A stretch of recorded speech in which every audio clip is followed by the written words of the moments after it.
Clay Mercer's voice cut across the auction yard like a blade. $7.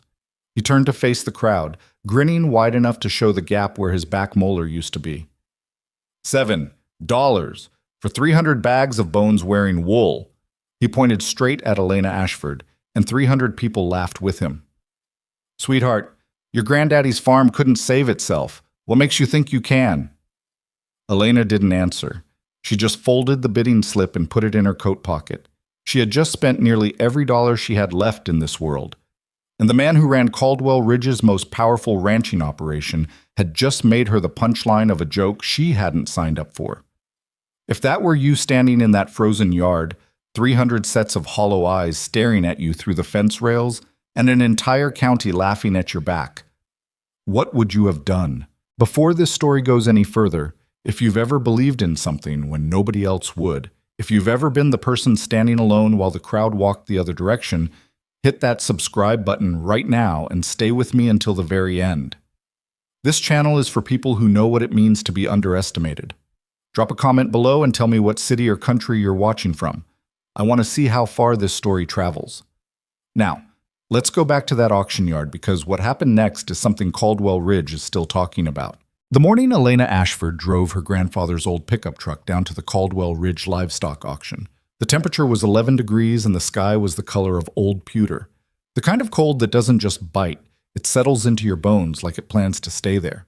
She had the heater cranked all the way up, but one of the vents had been broken since September, so cold air leaked in from the passenger side, and no matter how she angled herself against the door, she couldn't quite get warm.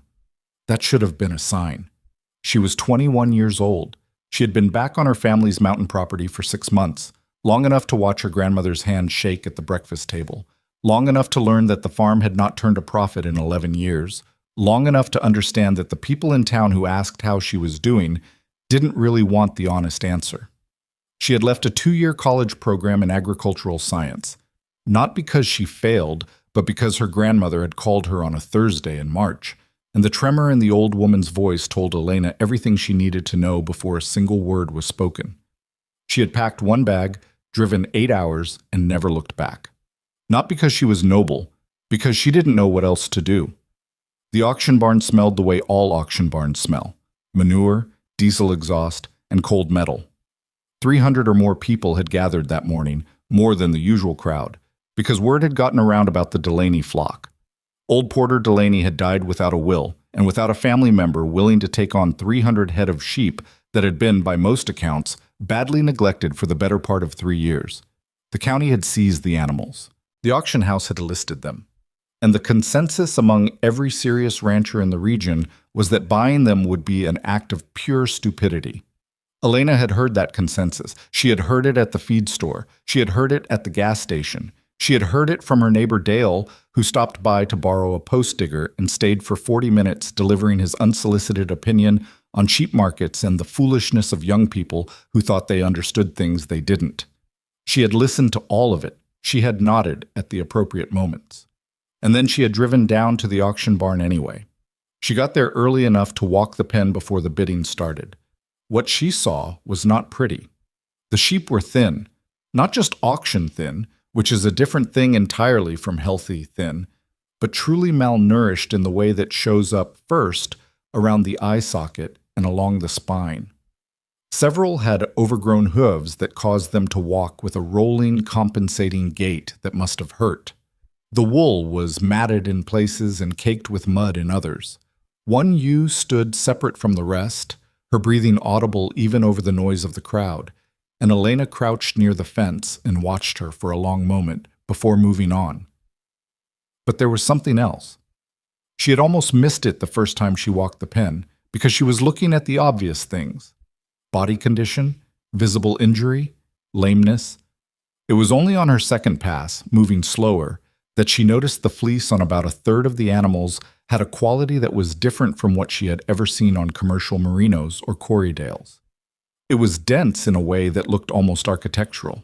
The individual fibers, where she could see them clean at the base of the neck, had a crimp pattern that was tighter and more uniform than anything she had encountered in her coursework or her limited hands-on experience. She stood at that fence for a long time. A man next to her, maybe 60 years old, Rancher, by the look of his hands and his jacket, glanced over. "You thinking about bidding?" he asked. Not unkindly, just curious. "Thinking about it," Elena said. He made a sound that wasn't quite a laugh. "I'd think harder." She didn't respond to that. She was already pulling out the small notebook she kept in her coat pocket, spiral-bound, half filled with notes from her great-grandfather's journal that she had been working her way through since December. She had been reading it in pieces because the handwriting was difficult and because certain passages made her feel things she wasn't ready to examine too closely. But there was one section she had copied out by hand 3 weeks ago and read so many times the page was softening at the edges. "The wool from these animals is unlike anything I have encountered in 30 years of working with sheep. It does not spin the way commercial fleece spins. It takes longer. It requires more patience. But what it produces is something I have no other word for except alive. You can feel it against your palm and understand immediately why the families who kept these animals survived winters that killed their neighbors." Her great-grandfather had been writing about a breed that most agricultural historians considered essentially extinct, a heritage variety that had been bred out of existence over the course of the 20th century as industrial wool production consolidated around a small number of high-yield commercial breeds. She had tried twice to find a university extension agent who knew anything specific about them. Both times she had gotten polite versions of the same answer. Probably not relevant to modern production, probably not worth pursuing. She looked back at the pen, at the dense, complicated fleece along the spine of a ewe who was watching her with calm, amber-colored eyes. Probably not worth pursuing. The bidding started at 9 in the morning. There were about a dozen serious ranchers in the room, men and women who ran operations of real size, and they watched the Delaney flock get brought up with the particular stillness of people who have already made up their minds. The auctioneer ran through his usual patter. He was a compact, energetic man named Roy, who had been doing this for 23 years, and could read a room the way a ship captain reads water, and Elena could see in the set of his shoulders that he already knew how this was going to go. The opening bid was set low, 15 cents per animal, which for 300 animals worked out to $45 total, and that was considered generous by the mood in the room. Silence. Roy tried again. He dropped to 10 cents, then 5. Silence. He opened it to any flat offer, any number somebody wanted to throw out, and that was when Elena raised her hand and said, quietly but clearly, $7 for all of them. The room went still for approximately 2 seconds. Then it didn't. She heard it start at the back, a kind of disbelieving snort that spread like a grass fire. By the time Clay Mercer turned around from his spot near the front and found her with his eyes, half the room was already laughing. He was a big man, Clay Mercer, the kind of big that comes from decades of physical work and a confidence in his own authority that had never been seriously challenged. He ran the largest ranching operation in the county, and he had opinions the way some men have debts, extensively, and always do. $7, he said, not to Roy, not to the room exactly, just loud enough that everyone heard. $7. He looked around, playing the crowd, and they gave him what he was looking for. "Sweetheart, your granddaddy's farm couldn't save itself. What makes you think you can?" Elena had expected something. Not necessarily those exact words, but something. She had been preparing herself for some version of this reaction for the 3-week drive from the moment she first decided she was going to bid to the moment she walked through the auction barn door. She thought she was ready. She was not entirely ready. What she felt in that moment was not anger exactly. It was something more complicated and less manageable than anger. It was the feeling of being seen wrong, of being reduced to the simplest possible version of yourself by someone who had decided not to look any closer. It was the particular embarrassment of being 21 years old and female and not from money, and having everyone in the room confirm simultaneously that they had already categorized you before you opened your mouth. Her face went hot. She was glad for the dim lighting in the barn. She folded the bidding slip, put it in her pocket, and said nothing. Roy cleared his throat. "Do I have any other offers on the Delaney flock?" He waited. Nobody moved. "Going once at $7, going twice?" He looked at Clay Mercer, who waved a dismissive hand. "Sold. 300 sheep, $7. and the sound of a county laughing at her back as she walked to the payment window. The logistics of getting 300 animals from the auction yard to her property 22 miles up the mountain road took the better part of the day and cost her more in transport fees than she had paid for the animals themselves. She borrowed 2 trailers from a man named Gerald, who ran a small equipment rental operation on the south edge of town, and who was, to his credit, the only person she encountered that day who did not offer her his opinion on whether she was making a mistake. They arrived at her farm just before dark. She stood at the gate and watched the sheep file out of the trailers and into the largest of her pastures, and she tried to feel something clean, some version of satisfaction or certainty or righteous confidence. What she felt instead was the specific ground-level terror of someone who has made an irreversible decision and is now standing on the other side of it. 300 animals. 300 animals who needed feed she hadn't fully sourced, medical attention she wasn't fully qualified to provide, shelter that hadn't been properly winterized, and care that was going to require more hours per day than there are hours per day. She had a notebook full of her great-grandfather's handwriting, a 3-year-old agricultural extension textbook she'd found in her grandmother's spare room, and approximately 9 months of experience with a flock of 14. She was 21 years old, and she was standing in the dark watching 300 starving sheep negotiate a pasture they had never seen before while the temperature dropped through the floor. Her grandmother appeared at her elbow. Nora Ashford was 78 years old and moved slowly now, but she moved with the particular economy of someone who had never wasted motion in her life. She stood beside Elena for a while without saying anything. That was something Elena had always valued about her grandmother. The woman understood that silence was not the same as absence. Finally, Nora said, "Your great-grandfather would have done the same thing." Elena kept her eyes on the flock. "Yeah?"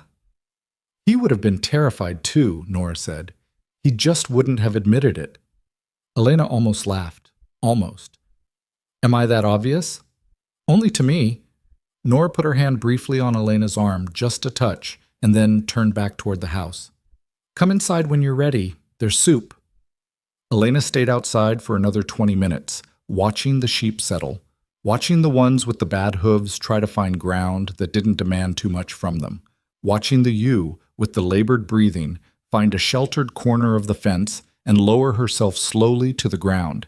She counted animals the way she would count them every evening for the next 3 months, obsessively, the way you count things when you know the number could change without warning. 300 head, $7, and the whole of Caldwell Ridge waiting to see her fail. She went inside and ate soup with her grandmother and didn't say much, and afterward she sat at the kitchen table with her great-grandfather's journal open in front of her and read until her eyes went dry and her back ached from the wooden chair and the kitchen clock showed 20 past midnight. There was a passage she had skipped before, not because she hadn't noticed it, but because something about it made her uncomfortable in a way she couldn't articulate. She found it again that night. People will tell you the value of a thing is determined by what others are willing to pay. I have found that to be one of the more expensive lies a person can believe.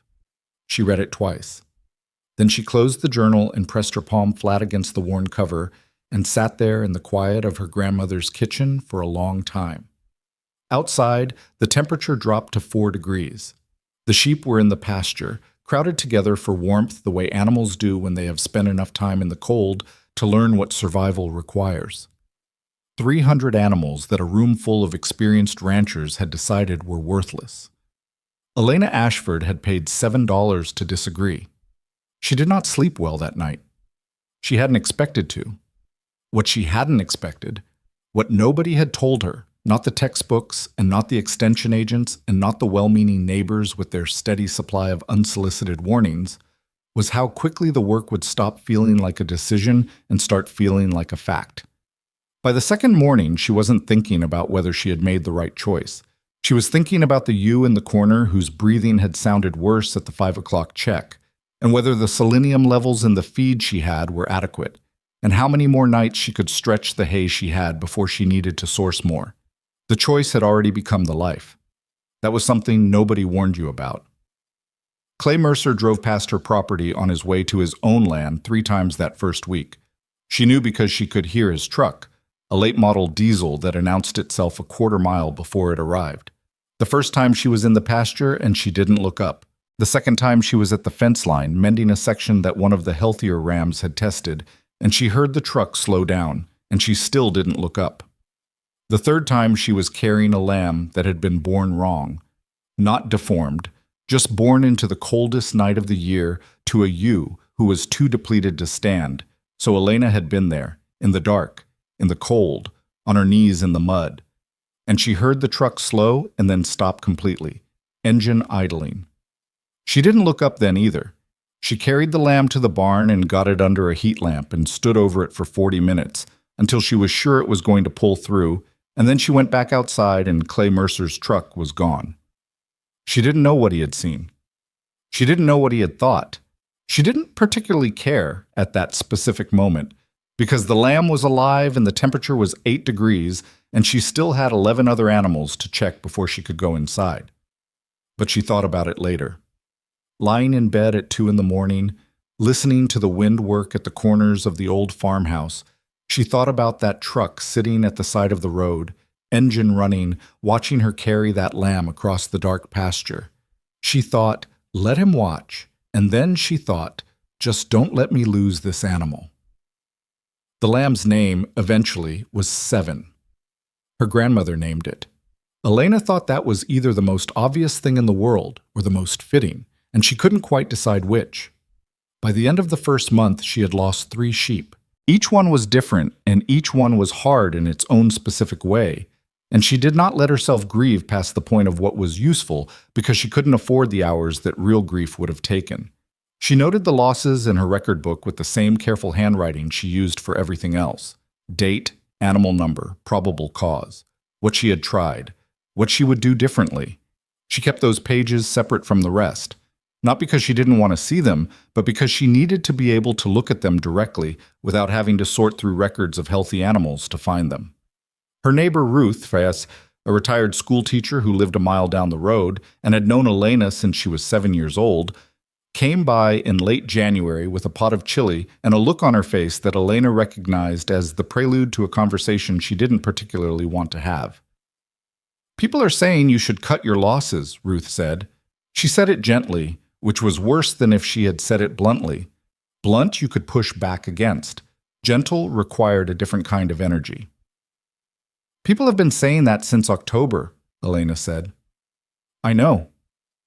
Ruth set the chili on the counter and turned around and looked at Elena with the specific attention of someone who has watched a person grow up and is trying to see them clearly without the interference of old images. "I'm not telling you they're right. I'm telling you what they're saying." "I know what they're saying, Ruth." "Then why?" "Because I'm not finished yet." Elena heard the flatness in her own voice and modulated it, because this was Ruth, who had brought her chili in January when nobody else had thought to. "I'm not finished yet, that's all." Ruth looked at her for another moment. Then she nodded, slowly, the way you nod when you don't entirely agree but you recognize that agreement isn't what's being asked for. "All right," she said. "Eat the chili while it's warm." Elena ate the chili. It was the best thing she'd tasted in 3 weeks. That night she went back to her great-grandfather's journal and found the section she had been looking for, the part she had read quickly the first time and not fully absorbed. It was a description of the wool processing techniques specific to the heritage breed, the way the lanolin content changed the behavior of the fiber during washing, the temperature at which the natural crimp began to relax and how to prevent it, the specific combing sequence that preserved the structure of the fleece rather than disrupting it. She read it once, then again, then a third time with a pencil in her hand, marking things she didn't understand yet so she could find someone to ask. There was a name mentioned twice in the journal, a woman her great-grandfather referred to only as Margaret, a weaver who had been his closest source of knowledge on the subject of the heritage wool. The journal didn't give a last name and didn't give a location, and Elena had assumed this was a dead end until her grandmother, looking over her shoulder one evening, said quietly, "Margaret Hale. She lives up past the Granger Crossroads. She's old now, but she's still there." Elena looked at her grandmother. "You knew her." "I knew of her." Nora's face was calm. "Your great-grandfather spoke of her. I always thought you might need to find her eventually." Elena closed the journal. Why didn't you say something sooner? Nora considered this with the particular patience of someone who has spent decades thinking before she spoke. Because sooner you wouldn't have been ready to listen. Elena wanted to argue with that. She wasn't sure she could. She wrote Margaret Hale's name in her notebook, underlined it once, and told herself she would make the drive past Granger Crossroads before the week was out. She made it on Wednesday, between the morning feeding and the afternoon health checks, driving with the window down despite the cold because the heater on the passenger side still hadn't been fixed. And she'd decided the broken vent was a problem she was going to live with until spring, which told you something about her priorities, and something about her stubbornness, and possibly something about the way she had been raised. The house past the Granger Crossroads was small and very old, and had the look of a place that had been intensely maintained for a very long time, not renovated, not modernized, just cared for with a steadiness that showed in the paint and the fence line and the woodpile stacked so precisely it looked like architecture. Elena knocked on the door. A woman answered who might have been 80 or might have been 90, with hands that told the entire story of her life before she said a word, knuckled and scarred and stained with something dark that Elena would later learn was walnut hull dye, the marks of 60 years of working with fiber. "Margaret Hale?" Elena said. The old woman looked at her for a moment with eyes that were still sharp and a little amused. "You're Nora Ashford's girl," she said. Not a question. "Her granddaughter," Elena said. Margaret Hale opened the door wider. "I've been wondering when you'd show up," she said. "Come in. I'll put the kettle on." Elena stepped inside, and what she saw on the walls and on the tables and draped over every surface in that small, warm room changed something in her understanding of what she had bought at the auction yard for $7. Because Margaret Hale had blankets, old ones, decades old, some of them worn soft as skin at the edges, and they were made from wool that Elena recognized. She touched the edge of one without asking permission because she couldn't help herself. It was nothing like what she had handled before. It was heavy without being stiff, dense without being suffocating, and warm in a way that didn't seem to come from the material itself, but from somewhere inside it, as if the fiber had its own memory of heat. "That one's 60 years old," Margaret said from the kitchen. "Still does what it was made to do." Elena stood there with her hand on the edge of a 60-year-old blanket made from a breed everyone had told her was worthless and obsolete and not worth pursuing. "I need to learn everything you know," she said. Margaret appeared in the doorway, 2 mugs in her hands, and looked at Elena Ashford with the careful assessment of someone who has been disappointed before and learned to measure hope carefully. "That," she said, "is going to take a while." "I know," Elena said. She sat down. She accepted the mug. She pulled out her notebook. And the education that would eventually change Caldwell Ridge forever began in the front room of an old woman's house on a cold Wednesday afternoon, without ceremony, without anyone watching, with nothing but a worn blanket and a pot of tea, and the first real teacher Elena had ever found who knew exactly what she was talking about. Margaret Hale did not teach the way Elena had expected. She had expected instruction, measured, sequential, the kind of knowledge transfer that moves from simple to complex in a logical order that you could outline in a notebook. She had her notebook ready. She had 2 pens in case one ran out. She had questions written in the margins of her great-grandfather's journal, numbered and organized, because that was how she had approached every learning situation in her life, and it had served her reasonably well. Margaret looked at the notebook, looked at the numbered questions, and said, "Put that away for now." Elena put it away, with some difficulty. What Margaret did instead was hand her things: a raw lock of fleece, a pair of hand cards worn smooth with decades of use, a drop spindle that was older than Elena's grandmother. She would place something in Elena's hands and then watch what Elena did with it, and she would not offer correction immediately. She would wait, sometimes for an uncomfortable length of time, while Elena worked through her own wrong assumptions and arrived at the edge of a question she hadn't known she needed to ask. Only then would Margaret speak. It was the most frustrating and the most effective teaching Elena had ever encountered. "You're fighting it," Margaret said, about an hour into Elena's first attempt at hand-carding the heritage fleece. "Stop trying to pull it apart. The fiber wants to align. You're not convincing it. You're just moving with it." "There's a difference?" "Enormous difference." Margaret took the cards from her, demonstrated for approximately 4 seconds, and handed them back. Feel that? Elena felt it. She didn't entirely understand it yet, but she felt it. How long did it take you to learn this? I'm still learning it, Margaret said, and she wasn't being modest. She said it the way you state a fact about weather.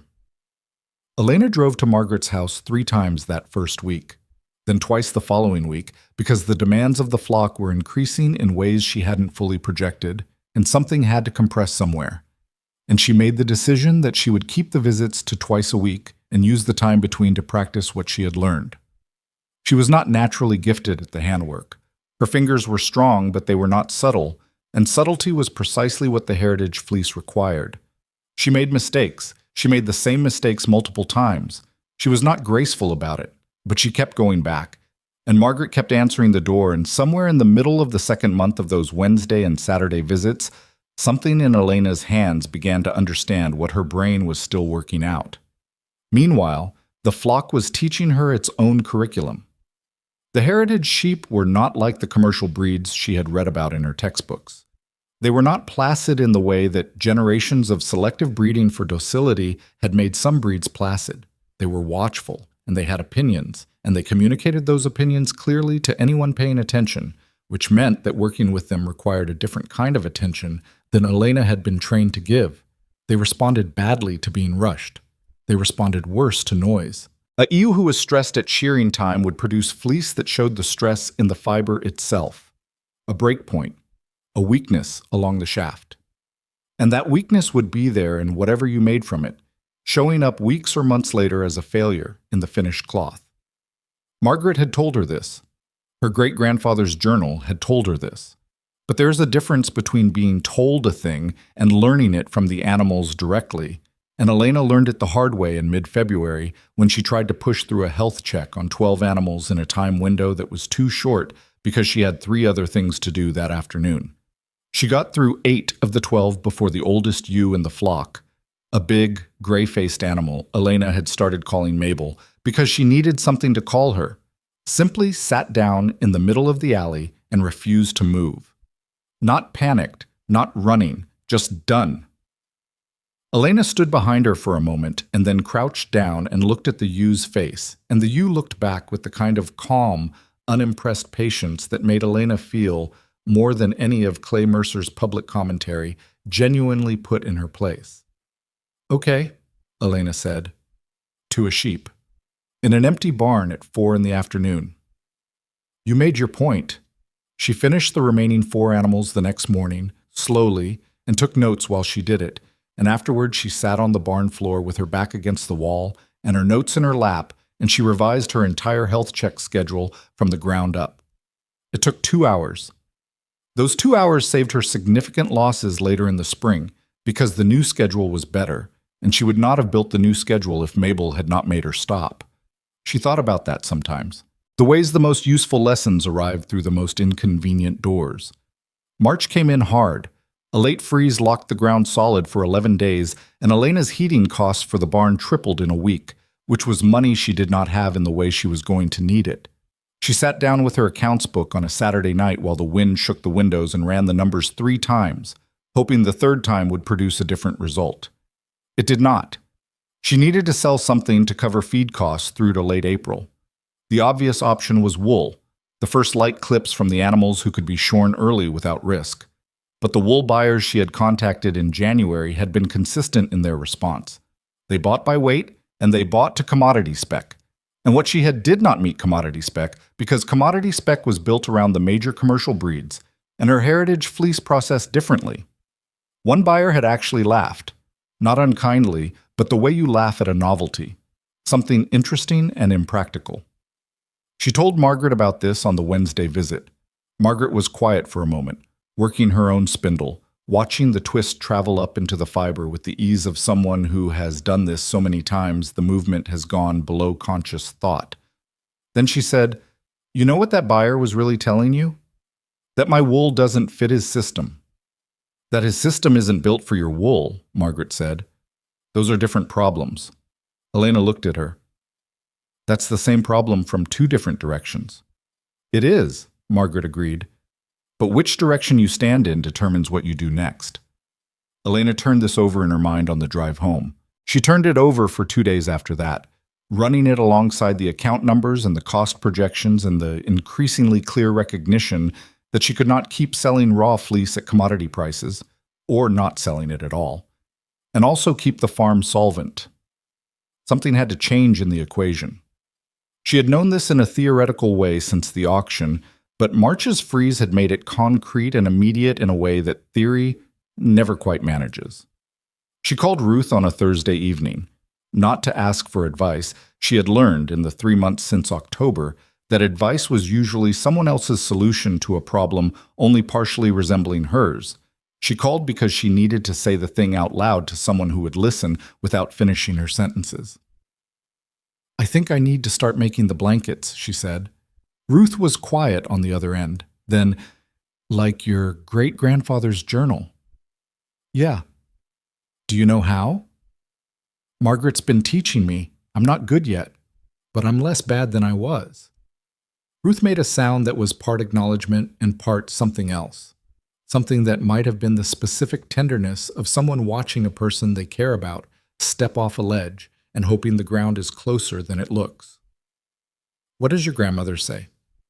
"She says I should trust what I can feel with my hands." "Your grandmother is usually right about things like that." "I know," Elena said. "That's part of what's concerning."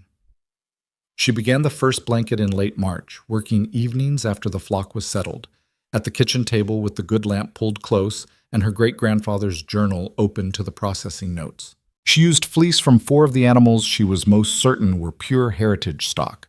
Their fleece had the distinctive crimp, the weight, the lanolin profile that Margaret had taught her to identify. She had washed it in the specific temperature sequence the journal described, dried it flat the way Margaret had shown her, carded it by hand over the course of 6 evenings until her shoulders ached in new and specific places. The spinning took longer than anything else. She was using a wheel Margaret had loaned her, an old one, heavy, with a treadle that had been repaired at least twice and a drive band that she replaced with fresh cord before she started because the original had begun to fray. The wheel had a feel to it that she couldn't quite describe, a resistance and a rhythm that was different from the smaller wheels she had been practicing on at Margaret's house, and the first 3 sessions produced yarn that was uneven in ways she was not happy with. She brought samples to Margaret on Saturday. Margaret held the yarn up to the light from the window and turned it slowly. She didn't say anything for a long time. "It's uneven," Elena said, because the silence was making her feel it. "Parts of it," Margaret agreed. She was still looking at the yarn. "But the twist is right. The tension is right. You feel where it's uneven?" "The joins, where I had to draft out more fiber." "Yes." Margaret handed it back. "That's a joining problem, not a spinning problem, that you can fix." She picked up her own spindle and sat down in the chair by the window. "The tension took me 3 years to get consistent." "I don't have 3 years." Margaret looked at her with the particular patience of someone who has outlasted many varieties of urgency. "I know that. I'm not saying it to discourage you. I'm saying it so you understand that what you made is not bad. It's the beginning of something." Elena drove home with the yarn in a bag on the passenger seat and Margaret's words running alongside her own self-criticism, and somewhere in the middle of that internal argument, she made a decision that she had been circling around for weeks without committing to it. She was going to make the blanket. It was going to be uneven in places. She was going to sell it anyway. And she was going to price it at what it was worth. Not what the market expected, not what a commodity buyer would offer, but what the material and the labor and the knowledge that had gone into it actually represented. She told her grandmother that night. Nora looked up from her own project. She kept her hands busy in the evenings with various small tasks always had, and considered Elena for a moment. "How much are you going to ask?" Elena named the number. Nora nodded, slowly. "Good," she said. "You don't think it's too high?" "I think it's exactly right," Nora said. "The question is whether you believe it." Elena went back to the kitchen table and the wheel and the lamp. She worked until midnight. She made mistakes. She found her rhythm and then lost it and then found it again at a different place than before, which was slightly better than where she had started. And she took that as the only encouragement the evening was going to offer. Outside, the freeze continued. The sheep were in the barn, stacked close for warmth, and she could hear them when she opened the back door to check the temperature gauge. A low, settled sound like a single large creature breathing, patient and present in the cold dark. She went back inside and kept working.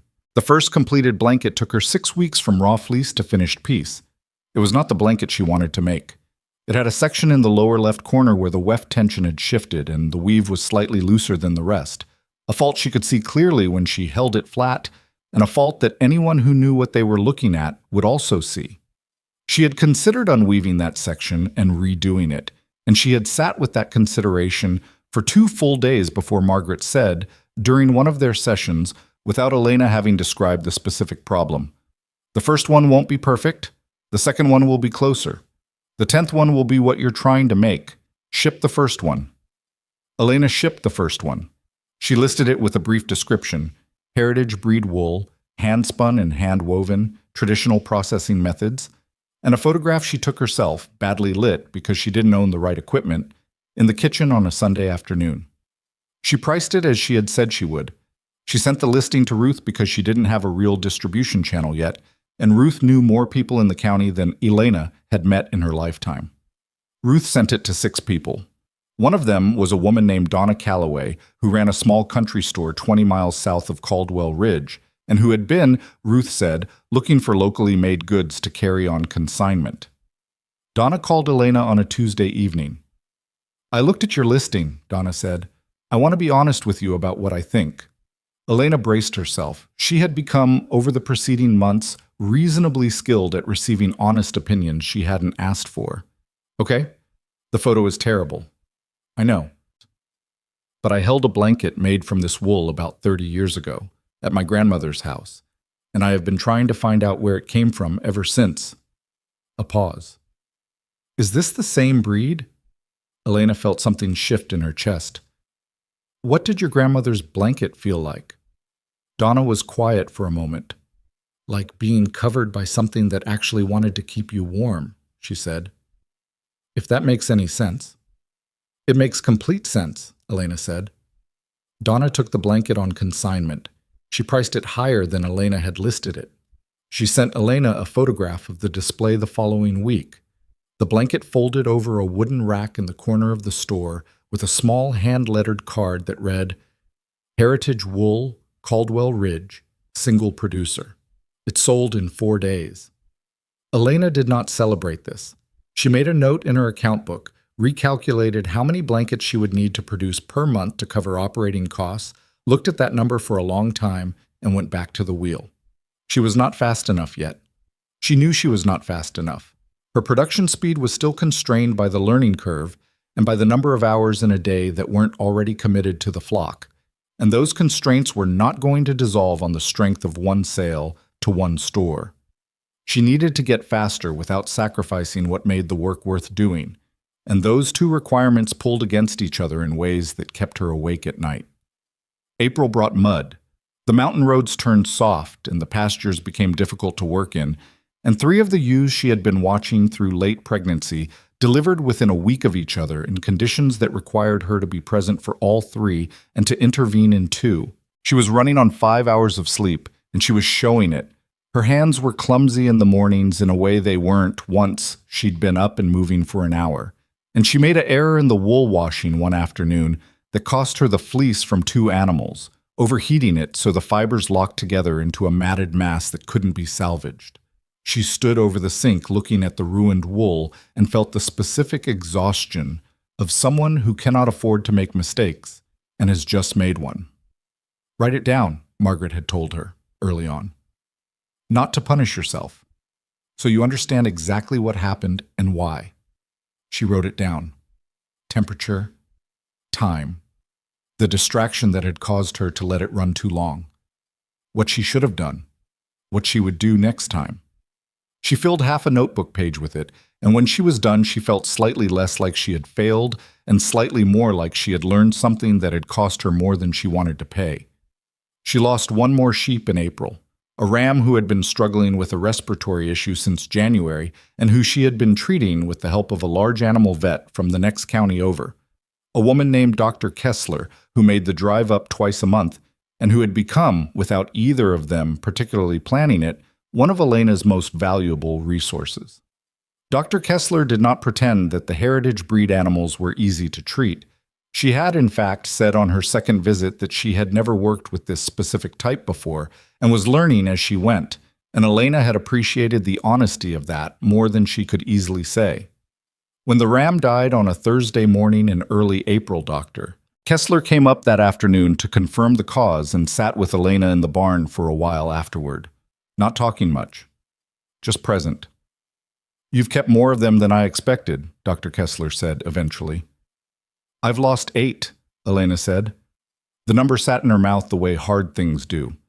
"You bought 300 animals who were in significant distress, and you've brought 292 through a mountain winter. That's not nothing." Elena didn't answer right away. She was watching Mabel, the big gray-faced ewe who had sat down in the alley and refused to move in February, who was standing near the barn door watching the two of them with the same unimpressed patience she applied to everything. "I know," Elena said finally. "I just don't like losing them." "No," Dr. Kessler said. "You shouldn't." By May, Elena had completed 4 blankets. She had a 5th on the loom. Donna Calloway had sold 3 of the 4 and had called asking for more with a directness that Elena found both gratifying and slightly alarming, because the gap between what Donna could sell and what Elena could produce was wide and showed no sign of narrowing at the rate she was currently moving. It was Donna who first said the word that Elena had been avoiding. "You need help," Donna said, not unkindly, just as a fact that had been sitting in the room long enough that somebody needed to name it. "I know," Elena said. "Then why haven't you—" "Because I don't know who to ask," Elena said, "and because—" She stopped, started again. "The process matters. It's not something you can hand off to someone who doesn't understand what they're working with. I've watched what happens to heritage fiber when it goes through industrial processing. It loses everything that makes it worth what I'm charging.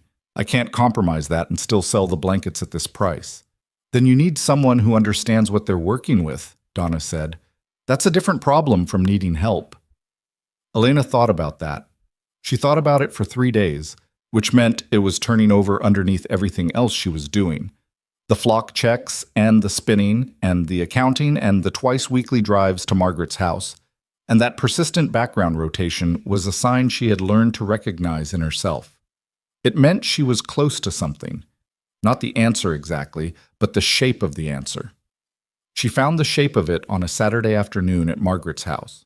She had arrived early that week, and Margaret had not yet finished with another visitor, a woman about 60 years old who was sitting at the table across from Margaret with a small loom in front of her, and the careful, concentrated expression of someone relearning something they had once known. Elena sat in the corner with her own work and didn't interrupt, and she watched the woman's hands and the way Margaret corrected her. The same patient, observational method she had used with Elena, waiting for the right question before offering the answer. After the woman left, Elena said, "Who is she?" "Her name is Frances," Margaret said. "She learned to weave from her mother 40 years ago and stopped when the children came. She wants to start again." "Does she know about the heritage breeds?" Margaret looked at her, not surprised exactly, but attentive in the way she got when Elena was approaching something she thought worth encouraging. "She knows what her mother showed her, which was general weaving." "Why?" "Because I need someone who can learn the specific process, and someone who already knows weaving is closer to that than starting from nothing." Margaret was quiet for a moment, the productive kind of quiet. "There are others," she said finally. "People who learn traditional fiber work and set it aside when there was no market for it. Frances isn't the only one." "How many others?" "3 that I know of who could be taught what you need. Maybe more." She paused. "This would take time, teaching them properly." "I know," Elena said. "I'd need your help." Margaret looked at her with the careful, unsentimental attention she brought to everything. "You're not just talking about production capacity," she said. "No," Elena agreed. "You're talking about keeping the knowledge from disappearing again." Elena hadn't said it in those words, but yes, that was exactly what she was talking about. Would that be something you'd want to be part of?" Margaret didn't answer immediately. She picked up a lock of fleece from the basket beside her chair and began working it between her fingers, the automatic motion of someone whose hands think independently. Outside the window, the light was the particular gold of late May afternoon, long and low and gentle in the way that light in the mountains can be when the season finally shifts direction. "My mother taught me," Margaret said eventually. Her mother taught her, and I have had nobody to teach. She looked at the fleece in her hands. "Yes, it's something I'd want to be part of." Elena drove home that evening with the window down, the air warm enough now to want it, and something settled in her chest that hadn't been settled for a long time. Not certainty. She was too far past the place where certainty felt available to her, but something in the direction of purpose that was wider than survival. She had come back to this mountain to care for her grandmother. She had bought 300 sheep because she had looked at them and seen something no one else in that auction barn had been willing to look closely enough to see. She had spent 6 months being exhausted and afraid and occasionally wrong in costly ways and always behind on something. But the blankets were real. The wool was real. The knowledge that Margaret held, and that was in her great-grandfather's journal, and that Francis and whoever else could be taught, that was real too. She pulled into the farm drive and sat for a moment with the engine off. The flock was in the evening pasture, moving the way they did at this hour, slow and settled and purposeful. Mabel was visible near the fence line, her gray face turned toward the truck with the same unimpressed patience she had been applying to Elena since February. "I know," Elena said. She got out of the truck and went to start the evening checks. There was still 3 hours of work before she could go inside, and she had a letter to write to Francis, and she hadn't eaten since noon, and the 5th blanket needed 2 more days on the loom before she could cut it off and start the finishing work. But the evening pasture smelled of late spring, and the sheep moved quietly around her boots as she walked the fence line, and somewhere in the details of the work that still needed doing, something had quietly, without announcement, begun to change direction. She didn't name it yet. She had learned to be careful about naming things too early, but she felt it. The way you feel a shift in weather before the clouds have changed, something in the air, something in the quality of the light, something that the oldest parts of you recognize before your conscious mind has finished catching up. She counted the flock the way she did every evening. 292, same as yesterday, same as the day before. Every one of them still here, still standing, still producing the wool that everyone in Caldwell Ridge had once agreed was worth nothing at all. She made a note in her record book, set it under the fence rail, and kept walking. Frances Alderman showed up on a Tuesday morning in early June with a loom strapped to the back of her pickup truck and an expression that suggested she had argued with herself about coming, and the argument had not been entirely resolved. Elena met her at the gate. She had met Frances only once, briefly, at Margaret's house, and what she remembered was the careful hands and the relearning posture, the particular attentiveness of someone who knows they once understood something and is approaching it again from a position of humility they hadn't needed the first time around. "Margaret said you might need someone," Frances said. Not exactly a greeting, more like the continuation of a conversation that had been happening somewhere else. "I do," Elena said. "Come in. I'll show you what I'm working with." What followed was not smooth. Elena had not had time to prepare a proper orientation. The morning had already started with a ewe who had gotten into the water trough somehow, and required 20 minutes of her attention before she could direct it anywhere else. And she showed Frances the processing setup in the barn with the pragmatic, slightly disorganized energy of someone explaining a system that lives mostly in their own head and has not yet been translated into teachable form. Frances asked good questions. She didn't ask them all at once.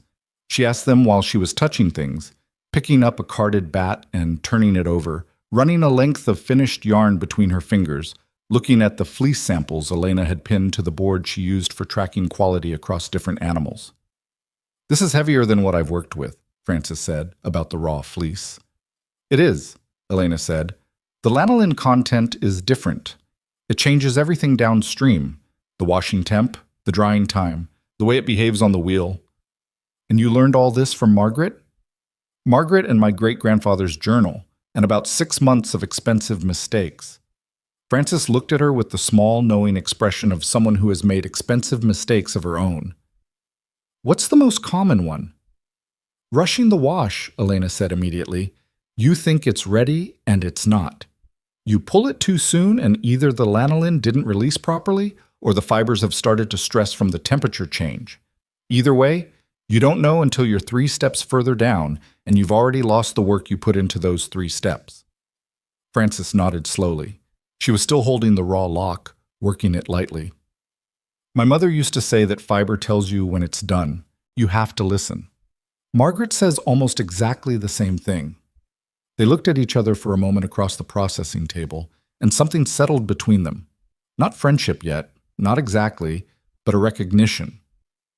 The specific recognition of 2 people who have been taught by patient women and are trying to carry what they were given forward into circumstances those teachers could not have predicted. "All right," Frances said. She set the fleece down with the careful deliberateness of someone making a decision. "Show me the temperature sequence." The summer that followed was the hardest and the strangest Elena had experienced since coming back to the mountain, which was saying something because none of the preceding seasons had been simple. It was hard because the workload was now distributed across 2 people, but the organizational demands had tripled. She was managing a flock, running a processing operation, maintaining her relationship with Donna's store, driving to Margaret's twice a week, and now also teaching Frances the specific techniques that Margaret had taught her, which meant holding 2 versions of the process in her head simultaneously. The version she was still refining for herself, and the version she needed to make legible to someone else. Teaching it to Frances made her understand it differently. This was something she hadn't expected. When you are learning something, you are inside it, moving through its logic with your attention focused forward. When you have to explain it, you're suddenly required to see it from outside, to understand not just what you do, but why you do it, in language someone else can use.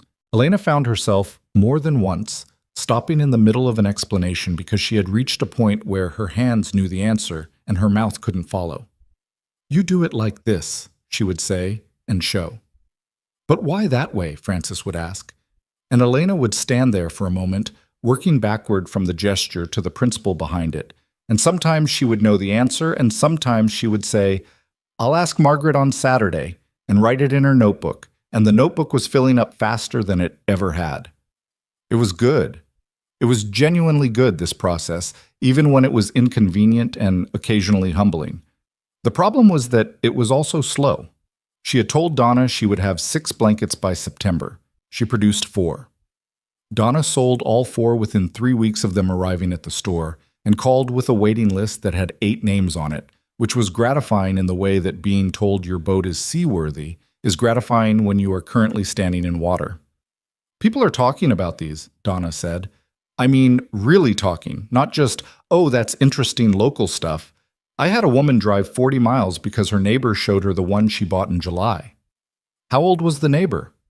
Donna paused. "Why does that matter?" "I'm trying to understand who's buying them."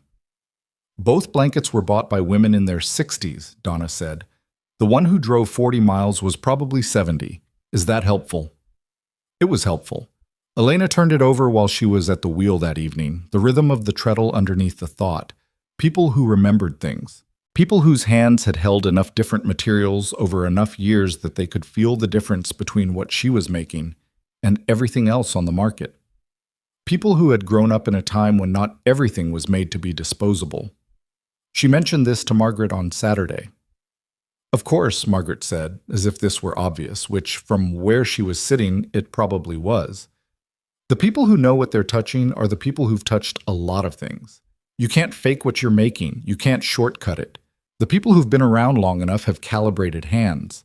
They feel it before they can explain it." "Like Donna's customer," Elena said. "She said it felt like it wanted to keep you warm."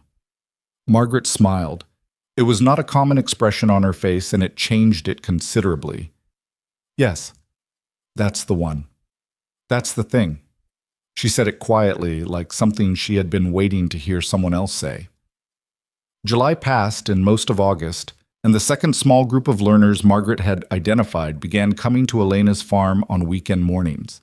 2 women, 1 man, a retired school teacher named Harold, who had learned to weave in his 30s from a neighbor and had set it aside for 20 years and approached the relearning with the careful, methodical energy of someone who has decided not to waste the second chance.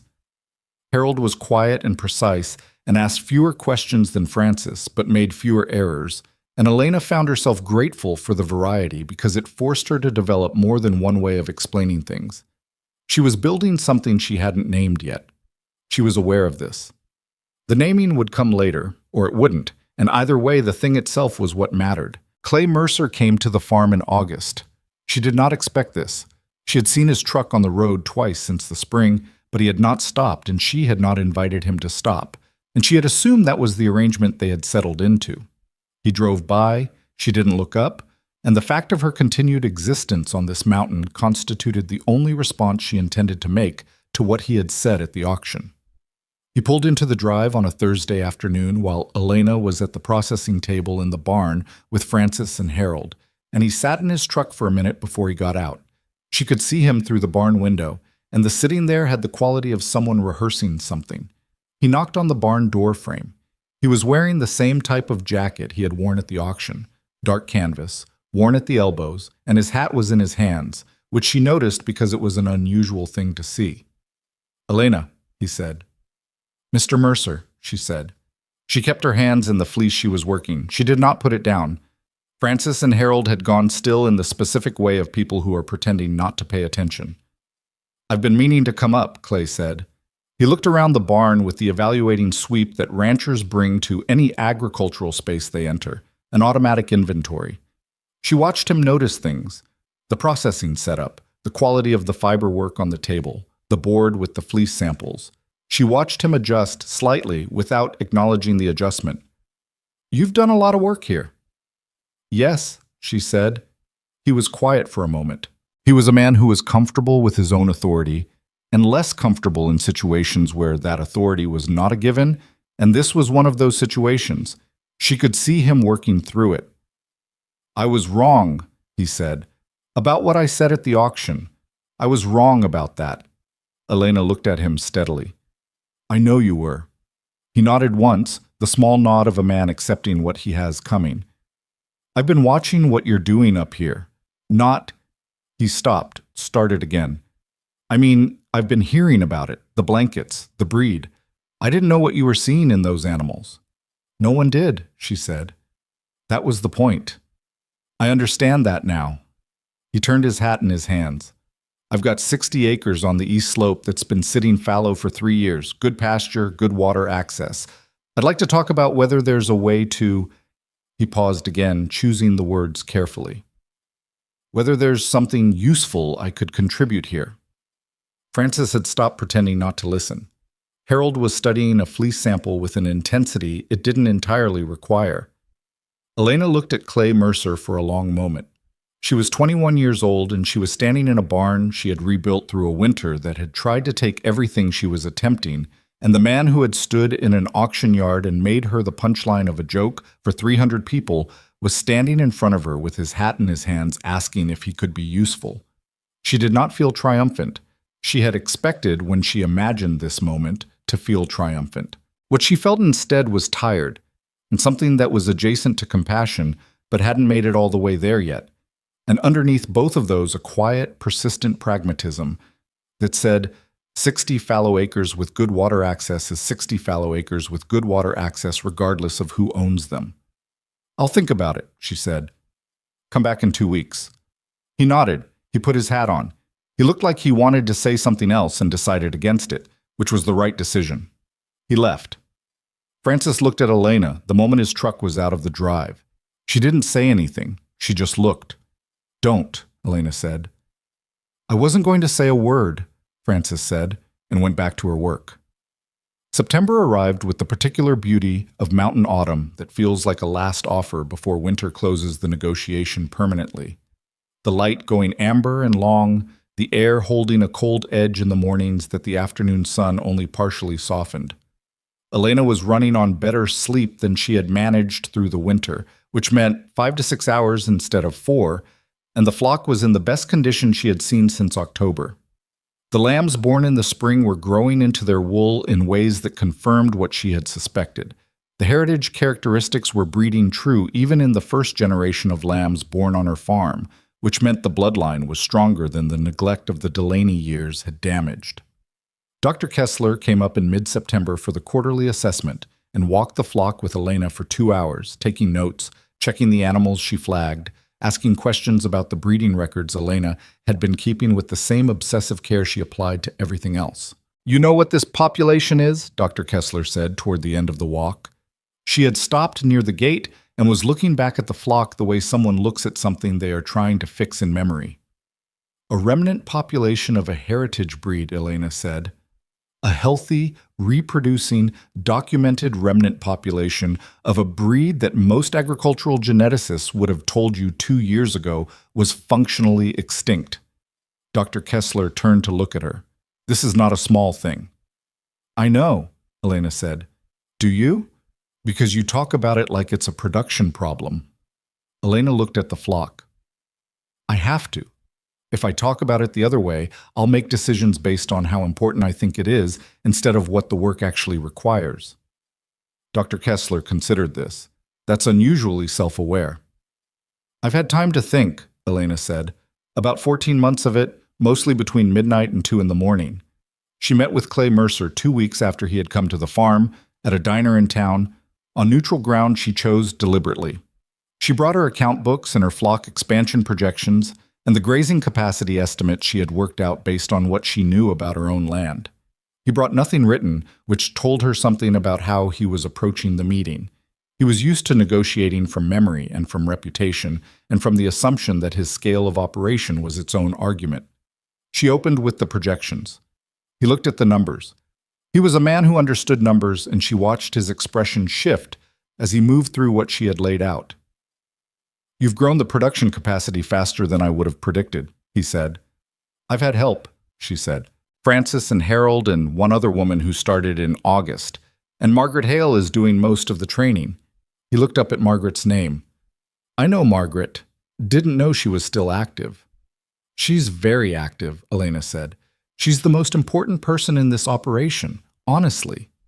Something moved across his face at that. A recognition, maybe, that the thing he had laughed at in October had become, in the 14 months since, something with a structure he hadn't imagined. "What would you need from the East Slope pasture?" "Controlled access," she said. "My animals, my management decisions, my standards for the flock. The heritage animals cannot be crossed with commercial breeds. 1 generation of crossbreeding and the fleece quality changes in ways that can't be reversed. I need that to be absolute." "That's not a problem," he said. "It needs to be in writing," she said. He looked at her. "You don't trust me." "Mr. Mercer," she said as evenly as she could manage, 14 months ago you stood in front of 300 people and told me my family's farm couldn't save itself and implied I was too young and too foolish to understand what I was doing. I don't say that to be unpleasant. I say it so we're both clear about what kind of relationship we're starting from and what it would take to build something different." He held her gaze for a moment. He was not a man who was often talked to directly, she could see that. But he was, underneath the authority and the certainty and the history of being right enough times that he'd stopped checking. He was an honest man. She had sensed this at the auction, somewhere underneath her anger. A man who said wrong things sometimes but meant what he said. "In writing," he agreed. They worked out the terms over the next 3 weeks with the help of a county lawyer Elena paid for out of the blanket proceeds. The agreement gave her grazing access to the East Slope pasture, established clear protocols around flock management, and included a provision she had written herself, 3 lines, plain language, that stated that any dispute about the heritage breed standards would be resolved according to the documented guidelines in her great-grandfather's journal, a copy of which was attached as an exhibit. The lawyer had raised an eyebrow at that last part. "Is this enforceable?" he asked. "I don't know," Elena said, "but it means he has to read it before he can disagree with it." The lawyer had looked at her for a moment. "How old are you?" 22, she said. He signed the documents without further comment. October came, and with it the first anniversary of the auction, which Elena did not mark in any formal way but was aware of the way you are aware of weather changing, a background atmospheric knowledge that sits underneath the daily work. She had driven past the auction barn twice in the last 2 months and not particularly felt anything, which surprised her. She had expected the building to feel significant, and it just looked like a building. The flock stood at 311 now. The spring lambs had survived at a rate that Dr. Kessler called remarkable, given the conditions of the founding animals.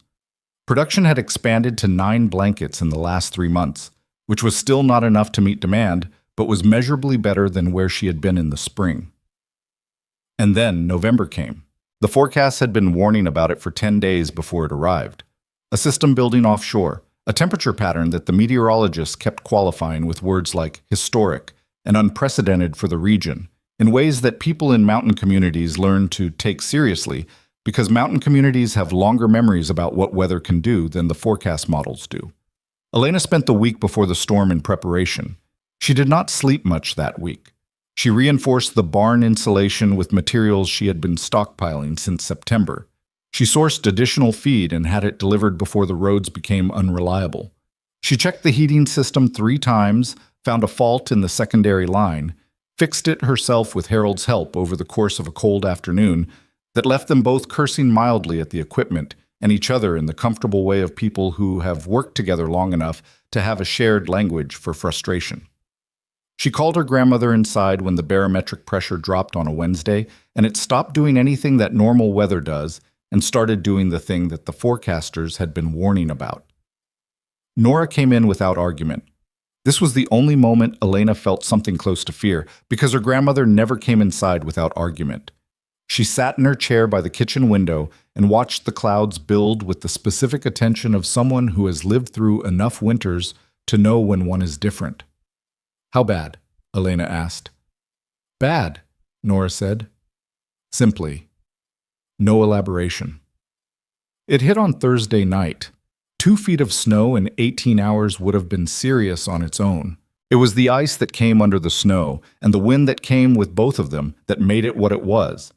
Power lines went down across the county in a progression that Elena tracked through a battery-powered radio she kept in the kitchen, listening to the emergency broadcasts with one ear while she was in the barn with the other. The barn held. The insulation held. The heating held. The secondary line repair held, which she thought about later with a gratitude so specific it was almost physical. The flock huddled the way they always huddled in cold, but they were in better condition than they had been the previous winter, and they had 292% more genetic stubbornness than any commercial breed Elena had encountered, which was not a scientific measure but felt accurate. She was in the barn at 3 a.m. when the main power failed. She had flashlights. She had the backup propane heater she had sourced in October and installed over Harold's mild skepticism.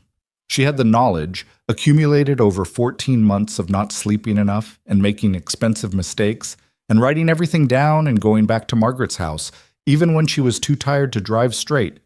She had all of that, and it was enough. The next 72 hours were the hardest of her life. Not because of the flock was managing, which was a sentence she would not have been able to say about the Delaney animals 14 months ago. The hardest part was the other people. Because without power, without heat, in temperatures that dropped to 11 below at the valley floor and colder on the mountain, the phone calls started. Ruth called at 6 a.m. with a calm voice that had fear underneath it, like water under ice. Her furnace was out. She had an electric blanket but no power. She had a fireplace, but the chimney hadn't been swept since the previous owner lived there, and she wasn't sure it was safe. Elena bundled her grandmother into every layer available and drove the mile to Ruth's house through roads that should not have been driven on at that hour in those conditions, with chains on the truck's tires that she had put on in October, and not removed because she had learned to leave things on that might be needed.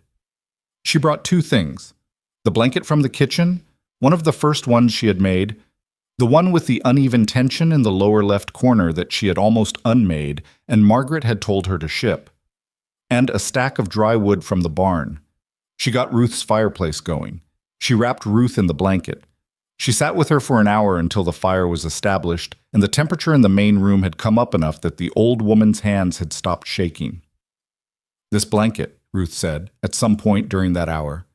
She had it pulled up around her shoulders and was holding it closed at the front with both hands. "Elena, this blanket." "I know," Elena said. "I've been cold before. I've been cold in this house before. This is different." Elena looked at her. Ruth was 71 years old, had lived alone since her husband died 8 years ago, and had never in Elena's knowledge asked for help in a way that acknowledged she needed it. She was sitting by a fire in a house that was 22 degrees, wrapped in wool that Elena had made from animals that a room full of ranchers had decided were worthless, and she was warm. "Different how?" Elena asked. Ruth thought about it. "Like the cold can't find a way in," she said. "Like it just goes around." Elena drove back to her farm through the storm and called Francis, and Francis called Harold, and Harold knew 3 other families in the area who were without heat. And by mid-morning, they had organized a distribution of the blankets that were finished and stored at the farm. 11 of them, which was not enough, but was what there was. Donna Calloway called from the store at noon. "I have 7 blankets here that people paid for but haven't picked up yet," Donna said. "There are 2 families sheltering in the community center who came in this morning from the North Ridge. They're using coats." "Take the blankets to them," Elena said. "We'll sort out the payments later." "You sure?" "Yes," Elena said. And she was. In the unambiguous way you are sure about something when the choice is between a principle and the person is cold. The storm lasted 71 hours before the wind dropped and the snow stopped falling, and the long, brutal work of digging out began. Power came back in the valley on the 3rd day, on the mountain on the 4th. Elena had not slept more than 90 minutes at a stretch in the entire duration, and she was not in a good condition physically by the end of it, but the flock was intact, and her grandmother was intact, and Ruth was intact, and all 11 families who had received blankets had made it through. On the 5th day, when the roads were passable, and the county was beginning the slow collective exhale of a community that has survived something together, Clay Mercer drove up the mountain. He parked in the drive. He got out. He came to the barn door and knocked on the frame the same way he had in August, hat in his hands, and Elena looked at him from across the processing table where she was working because work did not stop for storms or for recovery from storms. He didn't say anything for a moment. He had aged, she thought. Not dramatically, but the storm had taken something from him the way hard things do. "My mother," he said finally, "she's 90 years old. She's been living alone out at the north property since my father died. She didn't call during the storm because she didn't want to worry anyone." Elena waited. "She had one of your blankets," Clay said. "One of the ones from Donna's store. She bought it in September." He stopped. His jaw was working. "When we got to her on the 2nd day, she was fine. She was sitting in her kitchen, no heat, temperature in the house was down to 17 degrees, wrapped in that blanket. Fine." He looked at Elena. The neighbors on either side of her property were evacuated to the hospital. The barn was very quiet. Elena set down the fleece she was holding. "I'm glad she's okay," Elena said, and she meant it completely, without any other emotion mixed in, which surprised her. Clay Mercer stood in the door of her barn with his hat in his hands, the same man who had turned to face 300 people in an auction yard and made her the punchline of a joke about $7 and worthless animals, and he was crying. Quietly, without drama, in the specific way of men who have very little practice with it and don't know what to do with their hands. "I was wrong," he said, "about all of it, not just the auction, all of it." Elena nodded. She picked up the fleece. She went back to work, because the work was always there, and because giving him the dignity of not watching felt like the right thing to do. After a moment, she heard him put his hat on. "Is the offer still open?" he asked. "The east slope." "The agreement is already signed," she said without looking up. "It was always open." She heard him nod. She heard him turn. She heard him walk back to his truck in the quiet of the barn while the sheep moved in the pasture outside and the morning light came through the window at the angle it always came through in November, cold and clear and indifferent to the things that had happened under it. The storm had settled something, not the way she had imagined things being settled, not with an argument won or a point proven or a crowd reversing its laughter. It was settled the way weather settles things, by removing every other consideration until only the essential ones remained. She had bought 300 sheep for $7, and she had kept 292 of them through a winter and a spring and a summer, and into a second winter that had tested every decision she had made since October of the previous year. The wool was real. The warmth was real. and now the whole county knew it, not because she had convinced them, but because the cold had. She worked until noon. She ate lunch at the kitchen table while her grandmother sat across from her eating soup and watching the bare November trees through the window with the patient, unhurried attention of someone who has been watching the same trees for many years and still finds them worth looking at. "It's going to be a long winter," Nora said. "Probably," Elena said. "We'll need more blankets." "I know." Elena looked at her soup. "We're going to need more of everything. More hands, more animals, more looms." She looked up. "More of the knowledge, before it disappears again." Her grandmother looked at her with the same steady, undramatic attention she had brought to everything Elena had done since she came back to this mountain. "Then that's what we build," she said. Elena finished her soup. She went back to work. Outside, Mabel was at the fence line, gray-faced and patient and present, watching the drive with the unimpressed permanence that Elena had come to find, in some way she couldn't entirely explain, deeply comforting. The second winter of the flock was already underway, but this time Elena Ashford was not afraid of it. The waiting list reached 32 names by December. Donna called to report this with the energy of someone delivering news she considered unambiguously good, and was slightly baffled that Elena didn't share her enthusiasm without reservation. 32 people who want to pay full price, Donna said. Some of them have been on the list since before the storm. Elena, do you understand what that means? It means I'm going to disappoint 32 people if I can't produce faster, Elena said. A brief silence on Donna's end. You could look at it that way. It's the accurate way. She wasn't being contrary.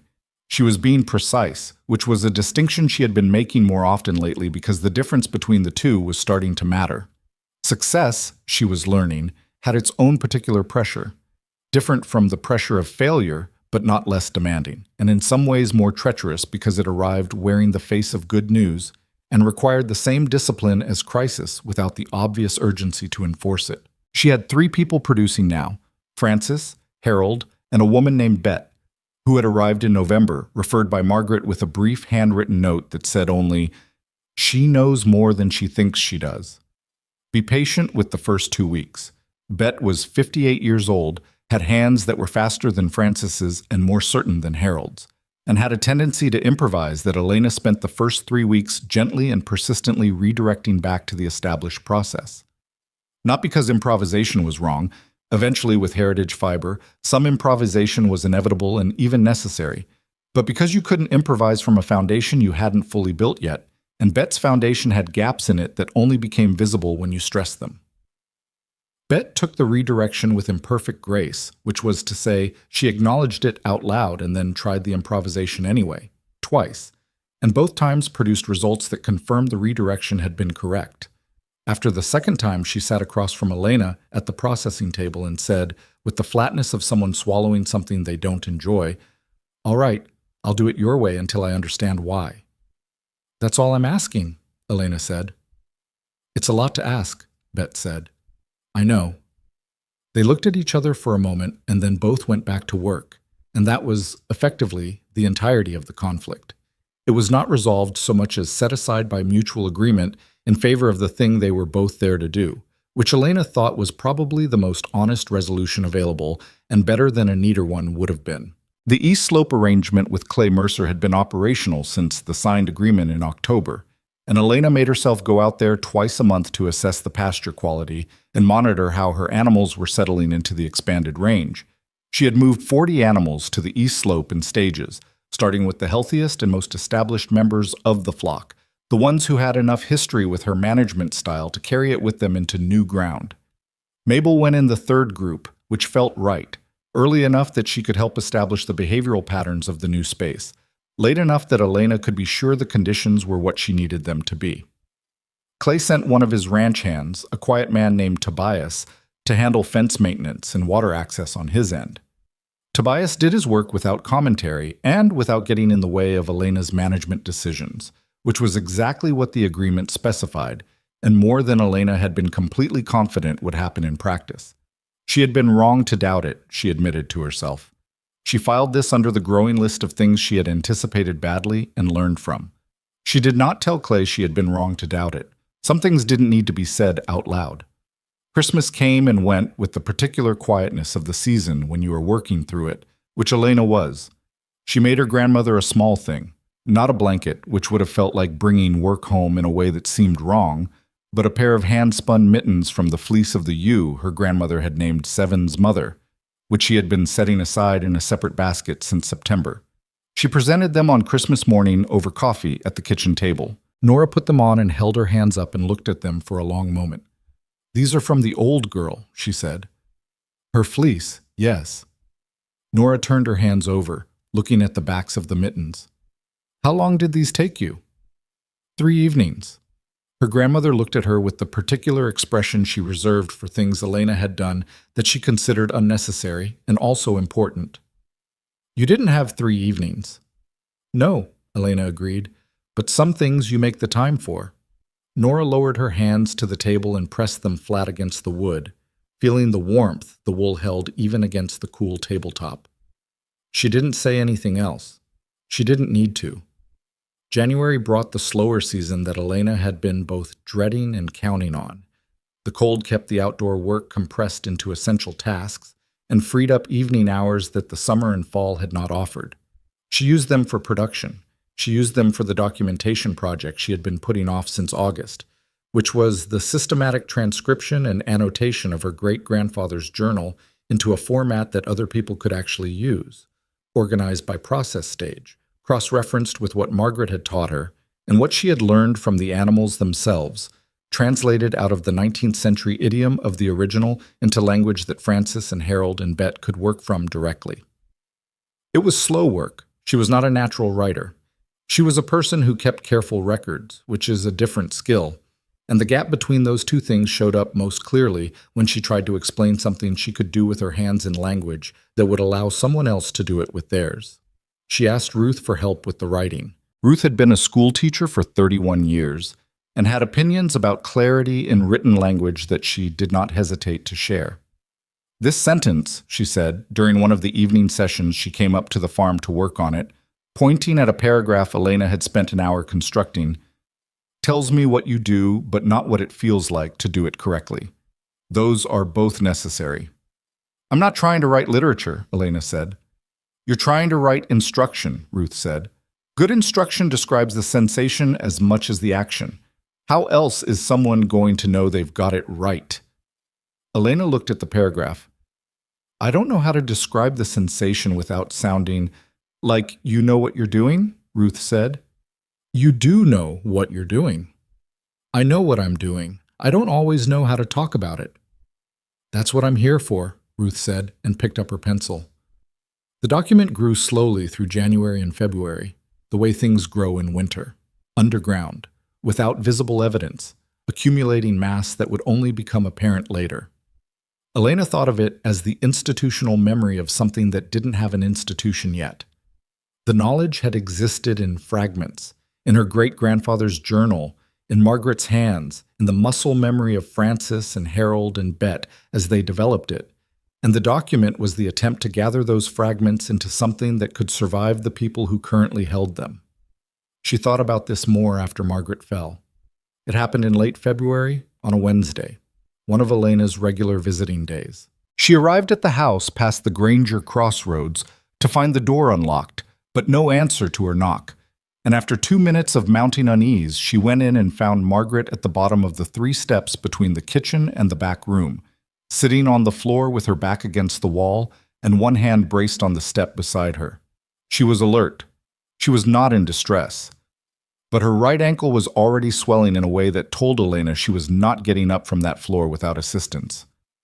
"I was going too fast," Margaret said when Elena crouched beside her. Her voice was flat with the irritation of someone who has made a preventable error. "How long have you been sitting here?" 40 minutes, maybe 50. A pause. "I knew you were coming." Elena did not say the obvious thing, which was that 40 minutes on a cold floor at Margaret's age was a medical situation regardless of the ankle. She said, "Can you put weight on it?" "Not successfully," Margaret said, which meant she had tried. They got her to the couch. Elena called Dr. Kessler, who was not a physician but knew every medical resource in the county, and made a call that had a doctor at Margaret's door within 90 minutes, a feat that spoke to both Dr. Kessler's network and the specific regard the county had for Margaret Hale when people were reminded she existed. The ankle was badly sprained, not broken, but the doctor was direct about what a sprain meant for a woman of Margaret's age and the months of reduced mobility it would require. Margaret was direct back. "I can sit and work," she said. "My hands aren't injured." "Your hands aren't the concern," the doctor said. "They are to me," Margaret said, and that was essentially the end of that part of the discussion. Elena drove home that evening with the particular heaviness of someone who has been reminded of something they had been avoiding thinking about directly. Margaret was 83 years old. She moved carefully and she was sharp and her hands knew things that no book could fully capture. But she was 83 and she had just spent 40 minutes on a cold floor waiting for Elena to arrive. She sat at the kitchen table that night with the documentation project open in front of her, and she worked until 2 in the morning, and she did not feel the tiredness the way she normally did, because something underneath the tiredness was driving her harder than the deadline had. She told Frances the next morning. Frances was quiet for a moment, her hand still in the fleece she was carding. Then she said, "Is she going to be all right?" "For now," Elena said. "But we need to get the rest of it down. Everything she still has that isn't in the journal and isn't in what she's already taught us. There are things she knows that she hasn't thought to teach because she doesn't realize we don't already know them." Frances looked at her. "How do we get at those?" "We spend time with her. We ask different questions. We watch her hands even when she thinks she's just demonstrating." Elena picked up her own cards. "We treat every session like it might be one of the last ones." Frances said nothing for a moment. "That's a hard way to approach a relationship." "It's the honest way," Elena said. "And I think she'd prefer honest." She was right. When Elena arrived the following Wednesday and sat across from Margaret at the kitchen table with the documentation project and a recorder she had bought at the hardware store and asked if she could record the sessions, Margaret looked at the recorder and then at Elena with the particular expression she had when she was assessing something. "You're worried about losing it," Margaret said. Not accusatory, just naming it. "Yes," Elena said. Margaret nodded slowly. "Good," she said. "You should be." She reached over and pressed the button herself. "Ask me about the washing temperatures first. I don't think you've got those entirely right in your notes." She was correct. Elena hadn't.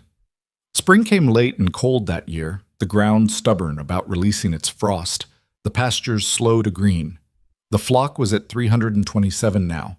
The winter lambs had arrived in February and March with a survival rate that Dr. Kessler said she was going to have to write up for the regional veterinary newsletter because it contradicted several assumptions about heritage breed hardiness in adverse conditions.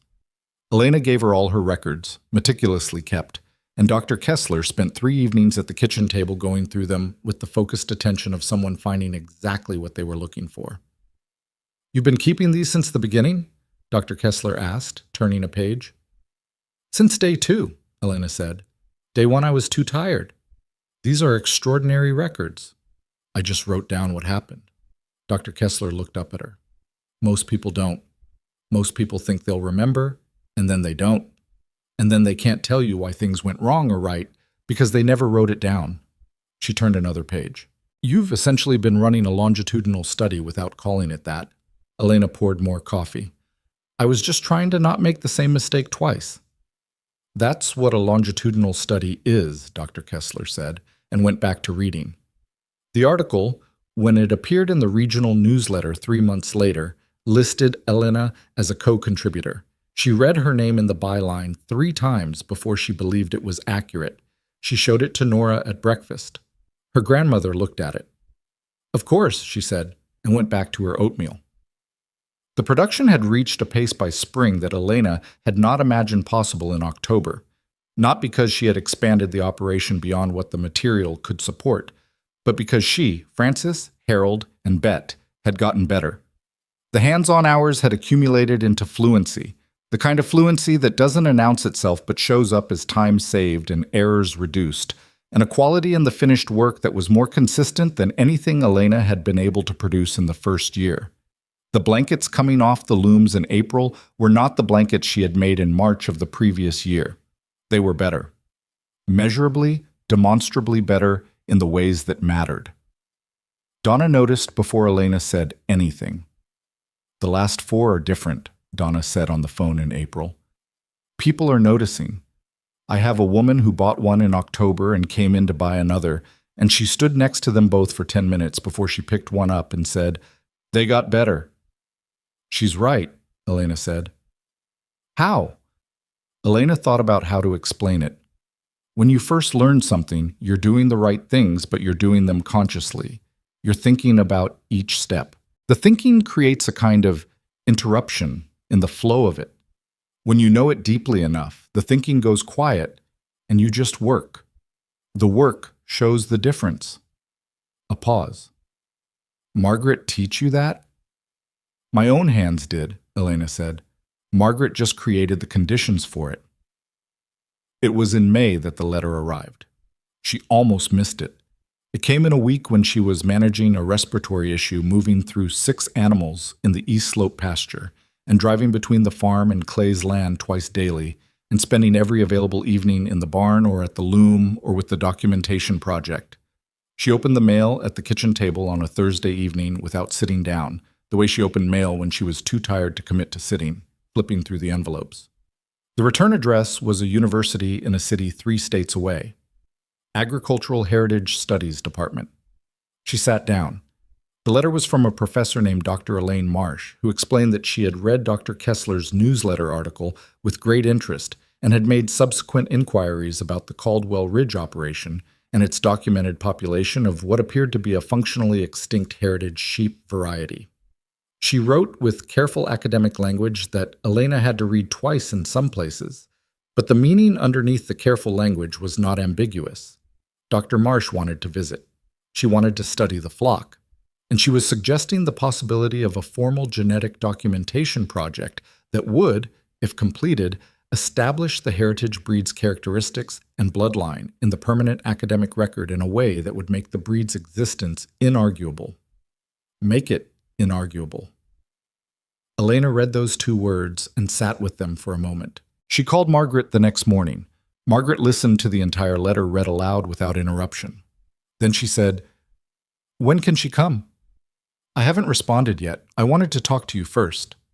"Why?"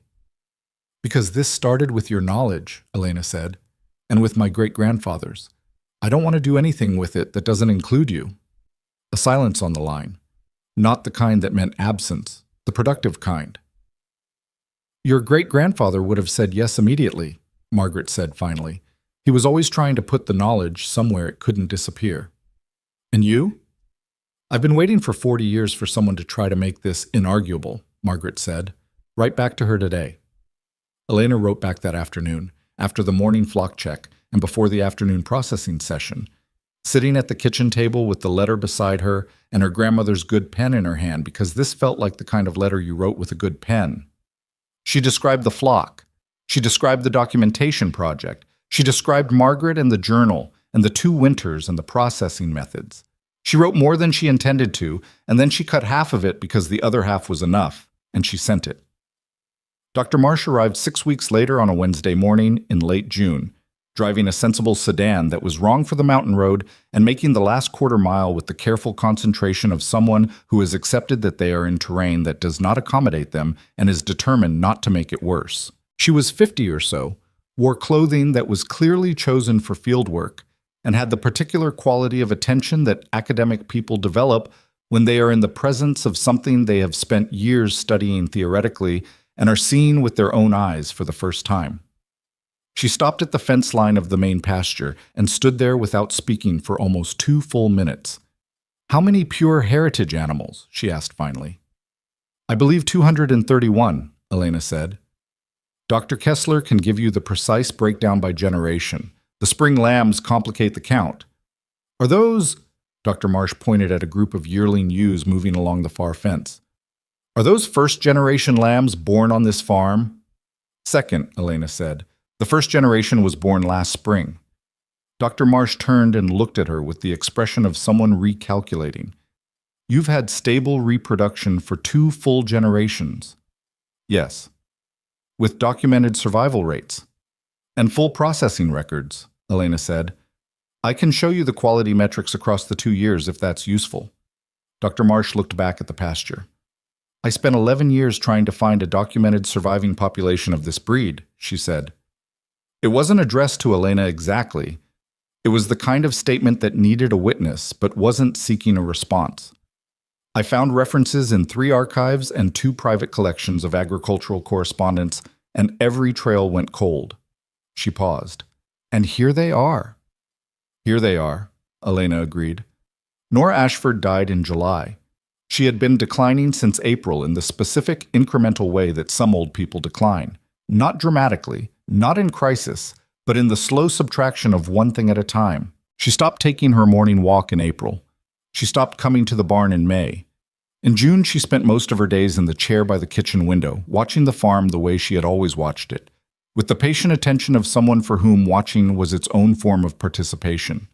Elena knew. She had known since spring, the way you know things about people you love when you've been paying the kind of attention to them that proximity and care require. She didn't talk about it because Nora didn't want it talked about, and because there was nothing to say that the knowing didn't already contain.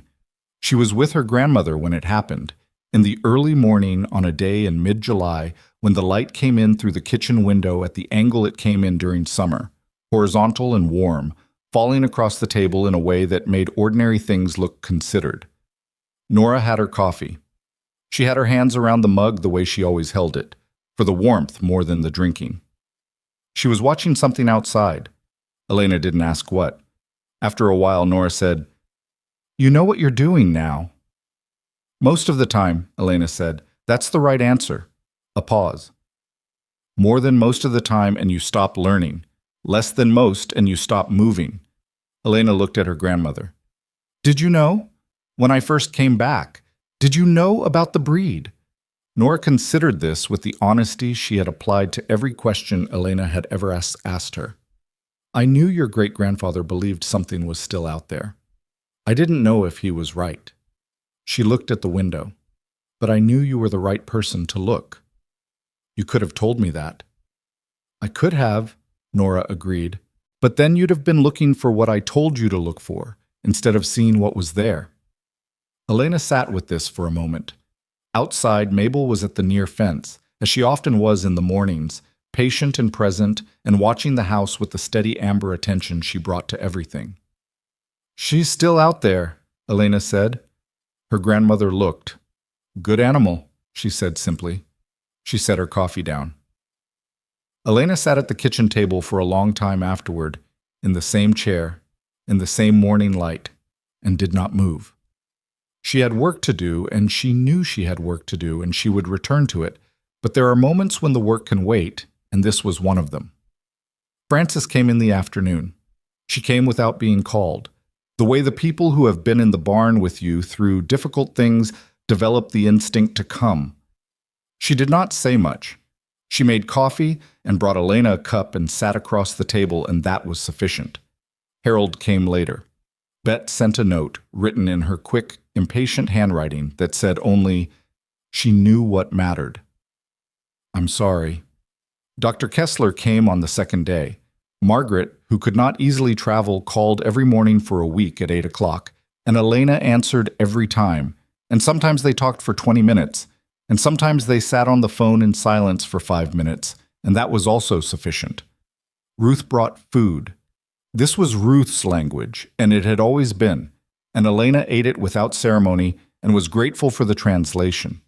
She went back to the barn on the 4th day. The flock needed her, and she needed the flock, and this was not avoidance. It was the specific comfort of returning to a thing that requires you and is indifferent to your grief in the honest, uncomplicated way that animals are indifferent to it.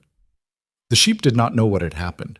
They knew Elena was there, and they responded to her presence the way they always did. Mabel at the fence, the yearlings moving around her boots, the older ewes watching from whatever distance suited them. She stood in the pasture for a while and did nothing in particular.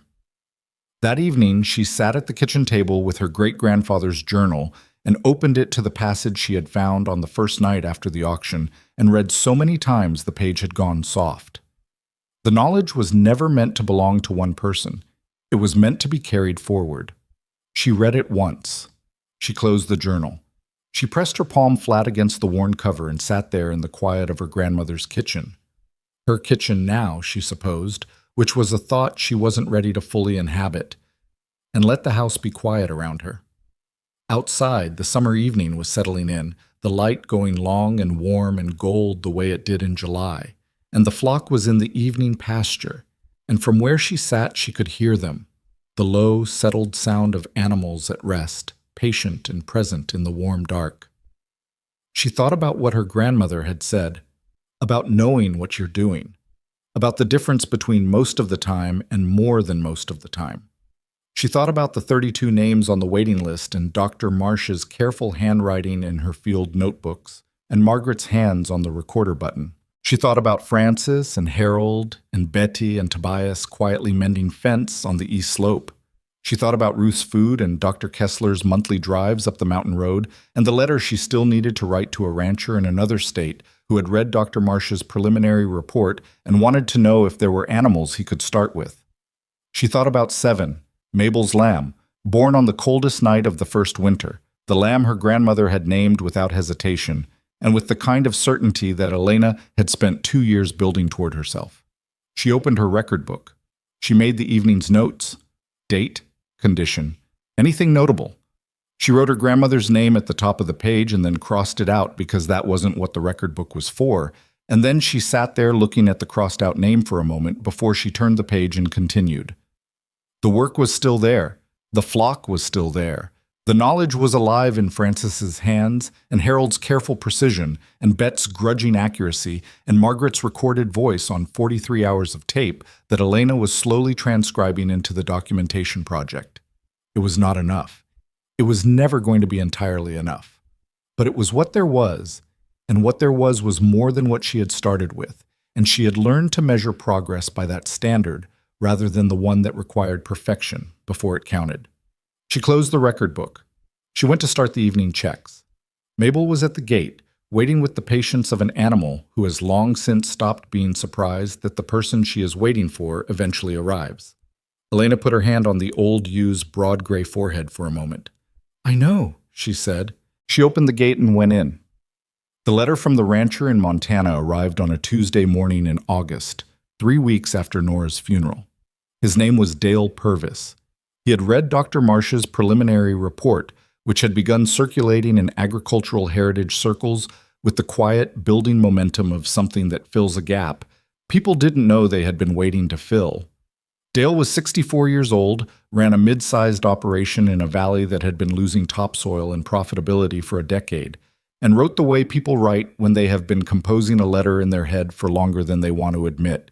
In complete sentences, with specificity, without the hedging language of someone who expects to be refused. He wanted to know if there were starter animals available. He wanted to know about the processing methods. He wanted to know if Elena would be willing to talk to him on the phone before he made a decision that his wife was already skeptical of, and his bank was only conditionally supportive of. Elena read the letter twice. Then she set it on the kitchen table next to her coffee and went out to do the morning checks because the morning checks did not wait for correspondence. And she had learned long ago that difficult decisions were easier after physical work had settled the restlessness that made them feel more urgent than they were. She thought about Dale Purvis while she walked the pasture. She thought about the right answer, which was not the same as the easy answer, and not the same as the answer that felt most protective of what she had spent 2 years building. She was 23 years old, and she was standing on the other side of a loss that had rearranged the interior of her life in ways she was still mapping, and a man in Montana was asking her to share something she had paid for in currency that didn't have a name for it yet.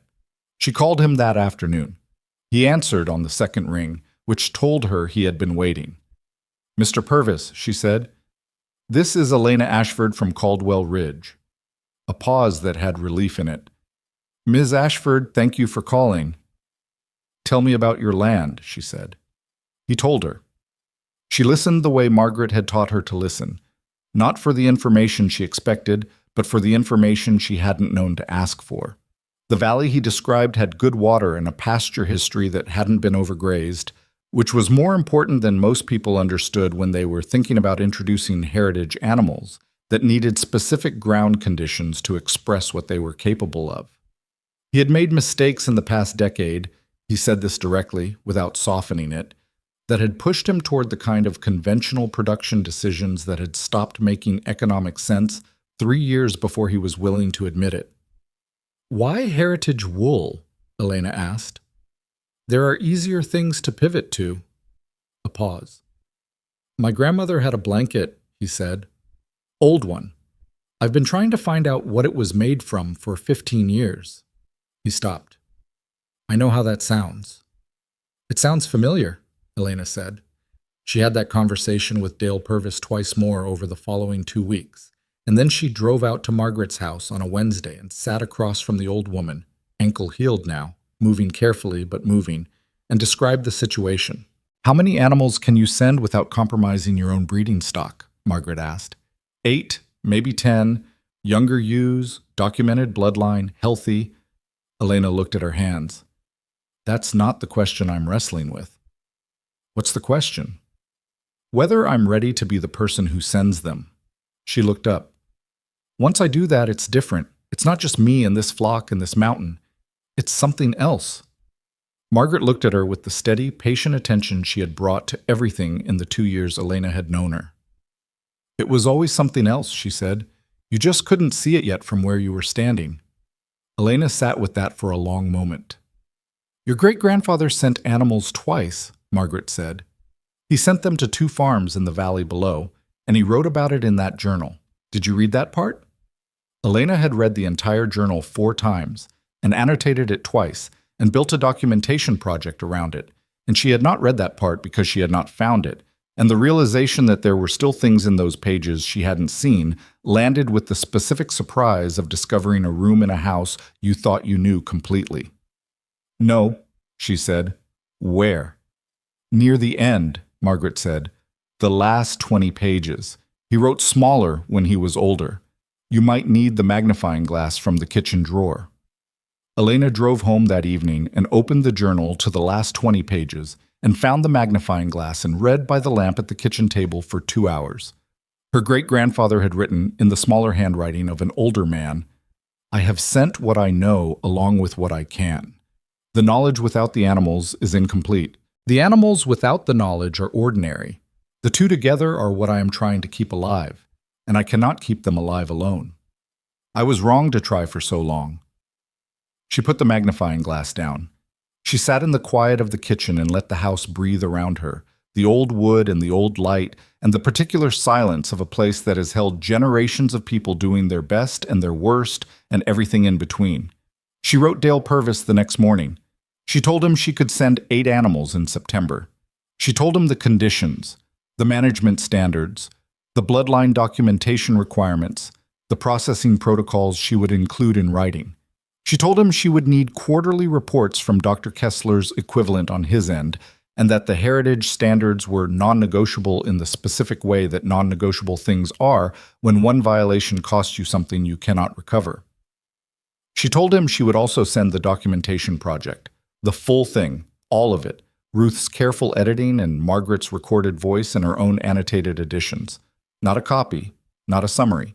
The complete document, because an incomplete document was how knowledge disappeared. She signed it and sent it before she could rethink it, which was how she had learned to handle decisions that her own caution would otherwise delay past the point of usefulness. Dale Purvis wrote back in 4 days. The letter was shorter than his first one. It said, "I understand the conditions and I accept all of them. My wife read your documentation project last night and she isn't skeptical anymore." Elena showed this to Frances at the processing table. Frances read it and handed it back. 8 animals, she said. "You sure?" "No," Elena said, "but I was sure about 300 sheep for $7, and that turned out to be the right call." Frances considered this. "That's a very different kind of math." "Same principle," Elena said, and went back to the loom. Dr. Marsh's formal genetic study, published in October of that year, 14 months after her first visit to the farm. Elena received a copy by mail. A bound journal, the weight of it solid in her hands, and her name in the acknowledgments on the second page listed alongside Margaret's and Dr. Kessler's, which was not the same as being a co-author, but was accurate in a way that felt more honest than a formal credit would have been. She had contributed records and access and the animals themselves. The science was Dr. Marsh's. The distinction mattered. The study was, by academic standards, a significant document. It established formally what Elena had known with her hands for 2 years. The heritage breed was genetically distinct from every commercially documented variety, carried fiber characteristics that were measurably superior for thermal retention and durability, and represented a living genetic archive of pre-industrial sheep husbandry that had no equivalent in the formal agricultural record. Elena read the scientific sections twice, with a dictionary beside her.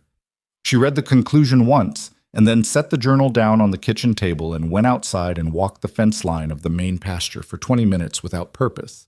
Just walking, because sitting still with the weight of it was not something she was ready to do yet. 341 animals. 2 years and 11 months from a room full of laughter and $7 in a folded bidding slip in her coat pocket. She stopped at the far corner of the pasture where the fence met the old stone wall that her great-grandfather had built sometime in the last century.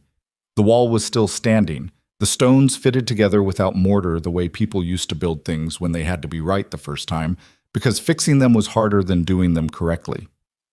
She put her hand on the top stone. She thought about the man who had laid it. She thought about what he had written in his smaller, older handwriting, about sending what he knew, along with what he could, and being wrong to try to hold it alone for so long. She thought, I hear you, I'm working on it. She went back inside and called Margaret. The study published, she said. I know, Margaret said. Dr. Marsh sent me a copy. I've been reading it since yesterday morning. What do you think? A pause. The productive kind. The kind Margaret used when she was not collecting her thoughts, but letting them settle before she spoke them. I think your great-grandfather was right about everything he believed, and I think it took almost 100 years for anyone to say so in a language that the people who needed to hear it would listen to. Elena felt something shift in her chest at that. Not the sharp thing, not grief or pride, or the complicated mix she associated with the auction yard and the storm and her grandmother's kitchen. Something quieter. Something that had been building for 3 years through the accumulated weight of small things done correctly in difficult conditions, and had arrived at a place that didn't have a name for it that she'd been taught. He'd be glad you're still here, Elena said. He'd be glad you are, Margaret said, and that was the end of that conversation. The second letter from Dale Purvis came in November with a photograph tucked inside. 8 heritage ewes in a Montana valley, standing in pasture that looked good. Good water access visible in the background, their wool already showing the distinctive density that Elena had learned to read from a distance like a language. He wrote that his wife had started carding. He wrote that a neighbor 2 properties over had asked about the animals after seeing them at the fence line, and he had given her the documentation project to read. He wrote that the first fleece clip would happen in spring, and he was following the processing protocols exactly, and was afraid of getting the washing temperature wrong. She wrote back that the washing temperature was the one everyone got wrong the first time, and that when it happened he should note exactly what he did, so he wouldn't do it the same way twice, and that the error was not a failure but a data point, and that data points were how you learned things that nobody could teach you directly, because some knowledge only existed on the other side of making the mistake. She signed it and then added a line at the bottom. The animals will tell you what they need if you pay attention. Trust that more than you trust the process documents, including mine. She sent it. By the following spring, 4 years after the auction, the East Slope operation had expanded to the point where she and Clay Mercer had renegotiated the original agreement twice. Not because anything had gone wrong, but because the original agreement had been written for a situation that no longer existed and needed to grow with what it was governing. The renegotiations were not easy. Clay had opinions about scale and efficiency that came from a different production philosophy than Elena's. And there were 2 conversations in that period where they sat across from each other at the diner table in town, and the disagreement was serious enough that Elena drove home afterward not knowing how it would resolve. It resolved because both of them showed up for the next conversation. That was the only mechanism available, and it was sufficient. Tobias, who had been maintaining fence on the east slope since the original agreement, had by now been doing the work long enough that Elena trusted his eye more than her own for certain conditions specific to that pasture. She told him this directly one afternoon when they were walking the fence line together, and he received it with the brief nod of a man who does not need acknowledgement but appreciates accuracy. "The animals are different out here," he said. "Not a criticism, an observation." "Different how?" she asked. "Quieter," he said. "In the way that means settled, not in the way that means something's wrong." She looked at the flock grazing the east slope in the late afternoon light. He was right. The animals that had been on this pasture for 2 seasons had a quality of stillness that was distinct from the main flock's more alert watchfulness, and she had noticed it without naming it, and his naming it made her see it more clearly. "You're good at this," she told him. He looked at her sideways. "I grew up with animals. My grandfather ran a small flock." "What breed?" He named a commercial variety. "Nothing like these," he said. He watched a ewe move to the water trough, unhurried.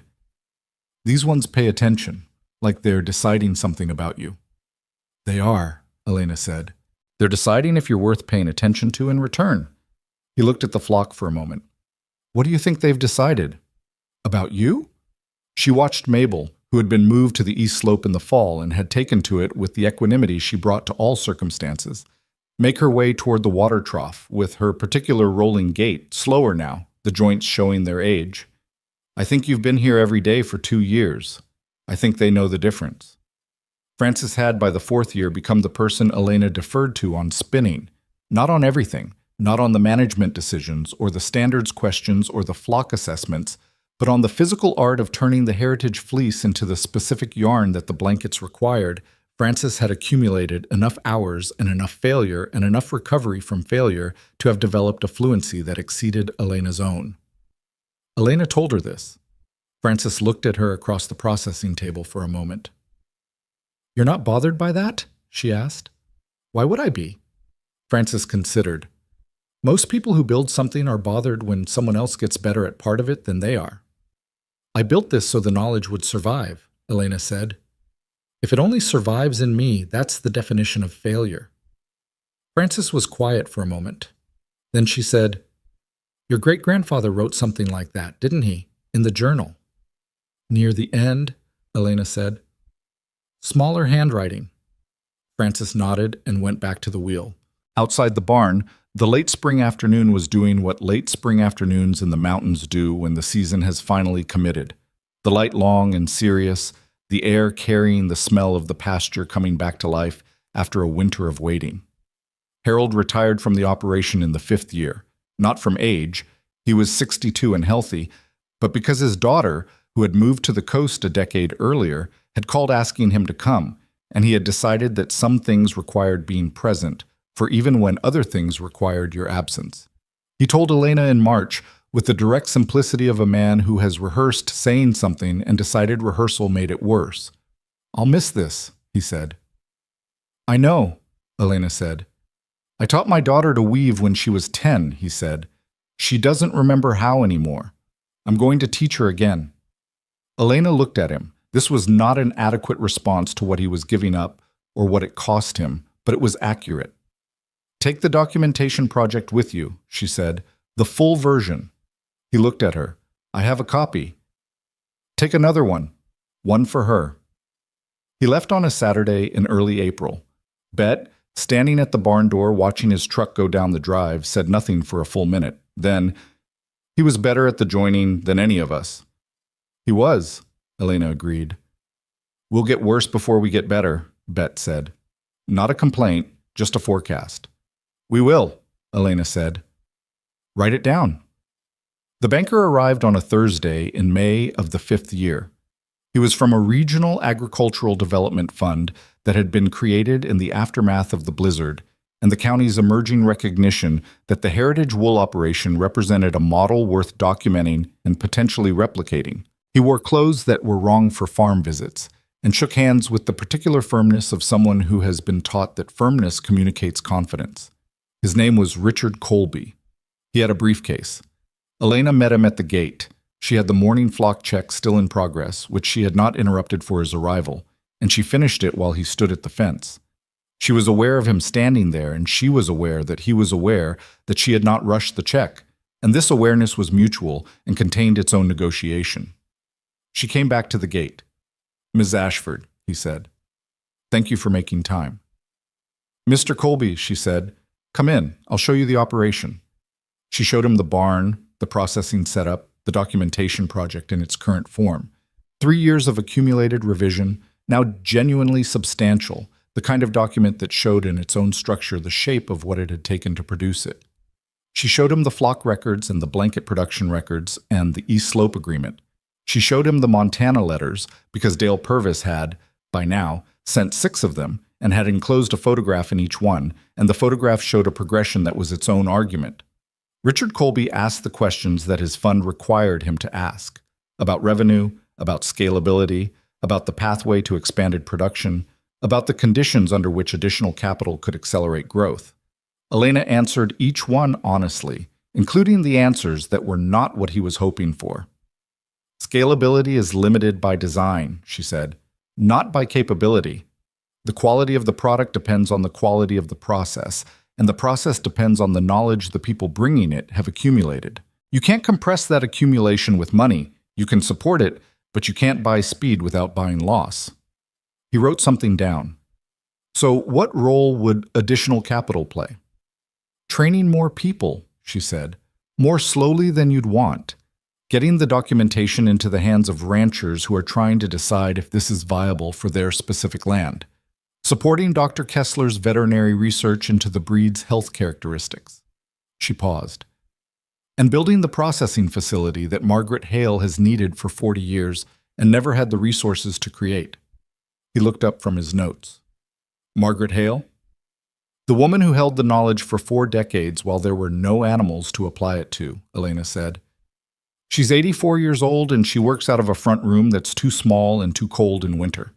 If there's one thing in this operation that deserves to be corrected immediately, that's it." Richard Colby looked at her for a moment with the expression of someone recalibrating. "That's not a typical capital allocation request." "No," Elena agreed, "but it's the right one." He wrote it down. She watched him write it.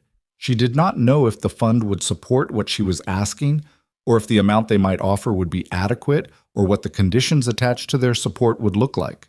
She knew that support with wrong conditions was sometimes worse than no support, because it came with obligations that could pull the operation in directions that served the funder's requirements instead of the work's actual needs. She would read every line before she signed anything. She had learned this the way she had learned most things. Not the hard way exactly, but the careful way. The way that required you to read things twice before believing them. Colby left in the early afternoon. Before he got in his car, he stopped and looked back at the main pasture with the particular expression that people had when they saw the flock for the first time, and their eyes adjusted to what they were actually seeing, the quality of the animals, the health in their wool, the way they moved through the pasture, with a purpose that was different from the nervous efficiency of commercial breeds. "Can I ask you something?" he said. "Yes," Elena said. "Why didn't you sell them after the storm? When the waiting list was 30 people long and people were offering prices?" He stopped. "There were easier ways to make money from this than what you did." Elena looked at the pasture. She thought about how to answer this in a way that was honest without being a speech, because she distrusted her own tendency toward speeches when she was asked questions that mattered. "Because the animals aren't the product," she said finally. "The knowledge is. And the knowledge doesn't survive if the only goal is converting it to cash as fast as possible." She looked at him. "My great-grandfather figured this out 100 years ago. He wrote it down. It took me about 2 years of making expensive mistakes before I understood what he meant well enough to act on it." Colby nodded slowly. He got in his car. He drove down the mountain road with the careful concentration of someone navigating terrain that doesn't accommodate you and is worth accommodating yourself to. Elena watched his car until it was out of sight. Then she went back to the barn. Margaret's new processing space was completed in October of the 5th year. Not a large building, nothing that would have impressed anyone accustomed to industrial scale, but solid, well-insulated, with proper ventilation for the washing process, and enough room for 3 people to work without interfering with each other, and a window that faced east so the morning light came in the way Margaret had described wanting morning light to come in, which she had mentioned once, in passing, during a session 3 years earlier, and which Elena had written in her notebook because she wrote everything in her notebook, and some of what she wrote turned out to matter later. The day Elena and Francis and Bet moved the equipment into the new space, Margaret stood in the doorway and looked at the room for a long time. She didn't go in immediately. She just looked. "The window's right," she said. "I remembered," Elena said. Margaret turned and looked at her with the expression she had when she was assessing something she considered genuinely good. "You remember too many things," she said. "I write them down," Elena said. "That's not the same as remembering." "For you it is," Margaret said, and walked into the room and ran her hand along the processing table and looked at the light on the wall and stood there in the new space that had been built around what she knew and what she had carried and what she had spent 4 decades waiting to be able to give to someone worth giving it to. She did not cry. That was not Margaret's way. But she put her hand flat on the table and stood there for a moment with her eyes closed, and that was its own language, and Elena understood it. She gave Margaret the room for the rest of the afternoon. She went back to the main barn and started the evening checks. And somewhere in the middle of counting the flock, she arrived at the number she always arrived at. Higher now, 378, including the second Montana cohort that Dr. Marsh had helped document and the new lambs that had come in March. And she stood in the middle of the pasture with the evening light doing what it did in October on the mountain, going cold and gold and serious all at once. And she thought about the auction yard and the bidding slip and the $7 and the room full of laughter. She thought about her grandmother's hands on the coffee mug on the last morning. She thought about Margaret's hand on the new table. She thought about Dale Purvis's wife, who had stopped being skeptical. She thought about Harold teaching his daughter to weave again, somewhere on the coast, with a copy of the documentation project on the table between them. She thought about Mabel. Mabel was at the near fence, as she had been every evening for 5 years, gray-faced and slower now, the joints making themselves known in the way they do with old animals who have spent their whole lives in the mountain cold. She watched Elena cross the pasture with the same unimpressed, patient attention she had always brought to this ritual, as if she had always known that Elena would come and had simply been willing to wait for it. Elena came to the fence and put her hand on the ewe's forehead. 5 years, she said. Mabel's ears moved. She did not appear particularly impressed by this information. "I know," Elena said. "Me neither." She stood there for a while with her hand on the old animal's forehead, and the evening settled around them both, the flock moving in its slow, purposeful way behind her, the mountain going quiet the way it went quiet when the day had finished its work, the new building catching the last light with its east-facing window bright for a moment and then dark. She thought about what Clay Mercer had said to her standing in the auction barn on the coldest morning Caldwell Ridge had seen in years, with his gap-toothed grin and his audience of 300 people and his absolute certainty that he knew the value of what she was looking at. She thought about what he had said most recently, 3 weeks ago, standing at the gate of the East Slope pasture, watching the animals he had provided land for move through the grass with the quiet authority of animals in good condition on ground that suited them. He had said nothing, actually. He had just stood there with his hat on, watching, and after a while he had said, "You were right about the Rocky Hills." That was all. But from Clay Mercer, that was a considerable thing. She had nodded once and gone back to her work and left him to his watching, because some things didn't need to be said out loud, and the watching was its own acknowledgement.